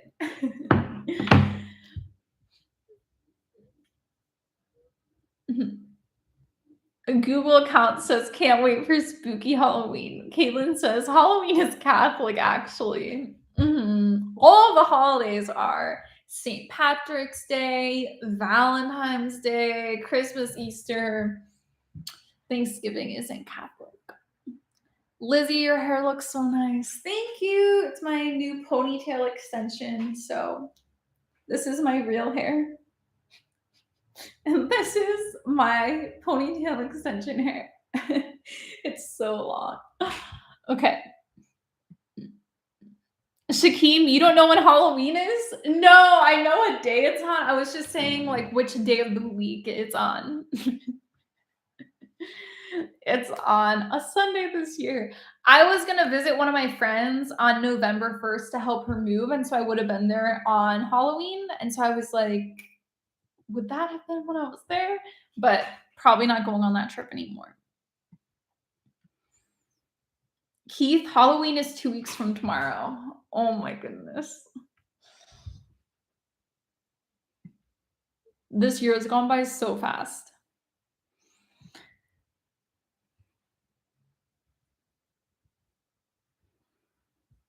Deirdre says, I have a hard time distinguishing between mortal and venial. I know the requirements, but it's hard to really know if I've committed a mortal sin or just a venial one. I do have scrupulosity though. So if you have scrupulosity, that's a symptom of obsessive compulsive disorder, which is an extremely serious mental illness. And you should go on medication, which can completely get rid of it. So a lot of people over spiritualize scrupulosity and they think they just need to pray more about it, but it's literally a mental illness symptom. It would be like if I had suicidal thoughts and I was like, oh, this is a spiritual problem, like I need to work on my faith more, and then I won't feel like this. But it's like, no, I just need to be on medication. I have a mental illness. So That's the number one thing you need to do. Go to a psychiatrist, get on medication. If you truly do have scrupulosity, it's an OCD symptom. And I have friends who have OCD, and it sounds horrifying. Like, I have a bad mental illness, but I'm like, that seems almost worse when you deal with like the mental anguish day to day you're going through. So that's horrible. I'm so sorry you're struggling through that. But it really doesn't matter for us to distinguish between it. Anytime I do something that is grave matter, I go to confession. I go to confession every like 3 weeks to 2 months, depending on how I'm living. And I always confess things that I don't know if it's a mortal sin or not, but if it's grave matter, confess it anyways. Like, if you're already at confession, say extra things if you did their grave matter. So, but if you're having your mental illness symptom, it's really important to get that under control so that you can really get serious about your faith. Not that you can't be serious if you're off meds, but I think if you can't truly have a clear mind going into confession, and that's one of the sacraments, I just think it's really important to get the mental illness under control, especially because a lot of people don't feel worthy to receive the Eucharist with scrupulosity. So, that's messing with confession and Eucharist, two sacraments that are being affected by it. So, Google account, Martin Luther suffered from heresy. I think he meant to say scrupulosity, but he also did struggle from heresy. Deirdre says, my bipolar meds really help, but I'm always telling my psychiatrist about my OCD and anxiety because it controls my life. Yeah. I mean, you have both, so you would be like the perfect person to ask, but I think OCD is worse. I think bipolar is worse. I think it's the worst mental illness because it can ruin your life so much, because bipolar has a 1 in 4 suicide rate. So anytime an illness can kill you, that automatically makes it worse, right? And mania can ruin your life because, like I said, 90% divorce rate, you can quit your job, spend tens of thousands of dollars and go in debt, sell all of your possessions. So many horrible things can happen in mania. You can completely alienate all of your family and friends. So you can also kill yourself in mania by reckless driving, so many things. So I think bipolar and how like you can die from it and can completely ruin your life, I think in that sense it's really bad. But what's so bad about anxiety disorders is you don't really have episodes. So like in bipolar, you can like have an episode and then not have an episode for a long time. And like the meds can like block the episodes. Whereas obviously meds really help with anxiety disorders, but it's something that's like constantly going on. So yeah, as bad as bipolar is, I think OCD is worse. Obviously, if you can be certain you're not going to die from bipolar. Because like mania is so bad, but it feels good. You know what I mean? Whereas like OCD and anxiety, it's something that like is painful to experience. And depression is like horrifying. The like what are the words I'm thinking of? Okay, can't think of the words of the horrifying part of it. I've said in so many videos though. But seriously, my brain is like such a decline lately. So anyways, I think the experience of depression is horrifying, but it's like ice, you're numbed the whole time. So yeah, but I mean, if you experience OCD and bipolar, in the beginning, this is the same person with bipolar and OCD. In the beginning of 2021, I was in a psychosis episode that was largely impacted by my OCD and scrupulosity. I tried divorcing my husband because I thought he would send me to hell. Oh my goodness, that's horrible. Sorry, I'm typing a lot. I understand everything you're saying. It makes total sense. OCD isn't episodic like bipolar is, which is difficult.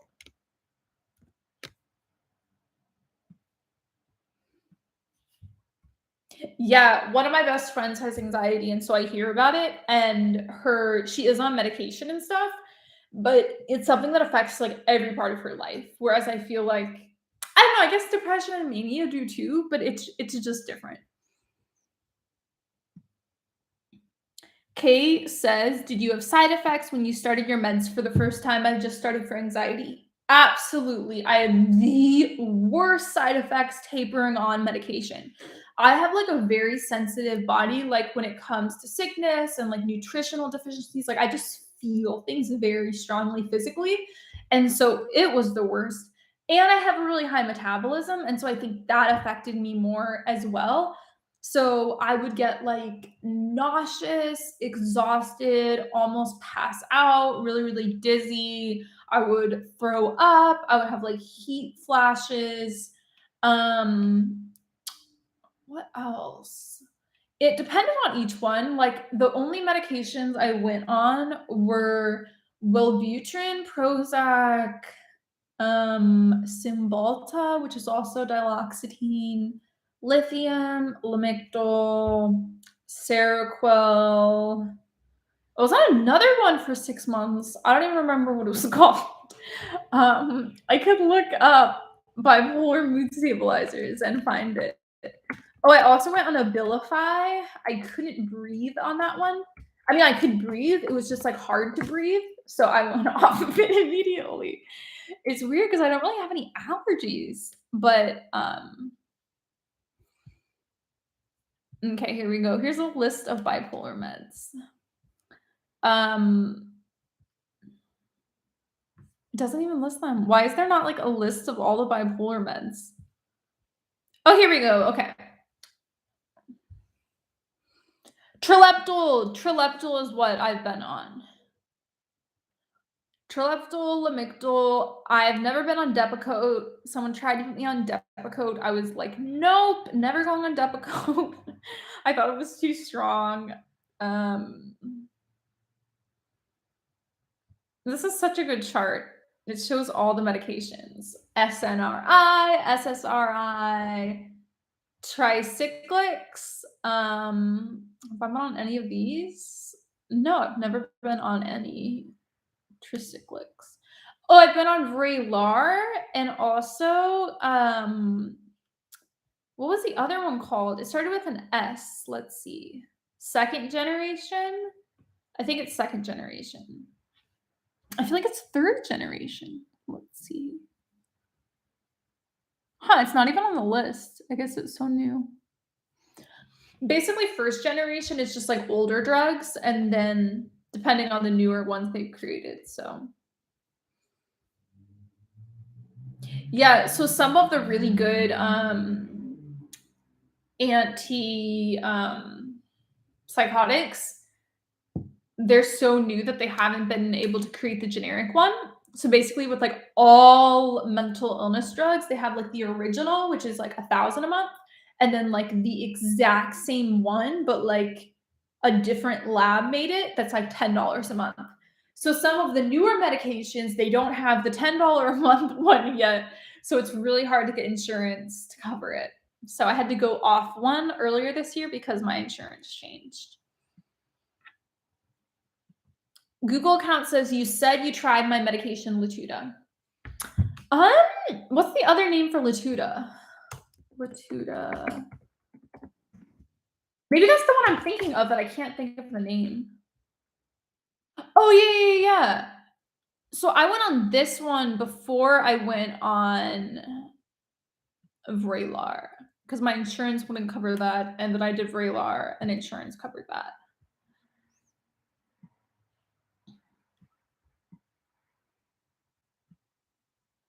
Okay. It has been 2 hours and 7 minutes. So I'm going to go. I'm going to take my bipolar meds. I take them super early now. I find that my Seroquel, it takes like 12 hours to get out of my system to where I can like wake up on my own and everything. So probably going off of it though. I've been doing a lot of research on bipolar and brain damage and everything, and I'm gonna get on meds that help my brain long term and grow more neurons and don't contribute to brain damage. So there's definitely better med options out there. So far, Lamictal is looking really good, which I'm happy about because I've been on that for I think 6 years. I just feel very comfortable on it. It like completely blocks depression. So I'm gonna be really sad if I have to go off of it. But anyways, thank you guys for hanging out with me. I'm gonna upload my new video hopefully tomorrow night, maybe on Monday. We'll see how it is. I'm really excited to do my wedding dress shopping next month. We're definitely gonna film it. So I might show in the video the wedding dress I choose because like my fiance is not gonna watch it. So let me know if you guys want the reveal to be in the video or you want the reveal to be in the wedding video. I don't know. Anyways, I love you guys so much, and I will see you next Saturday night in the next live stream. Bye.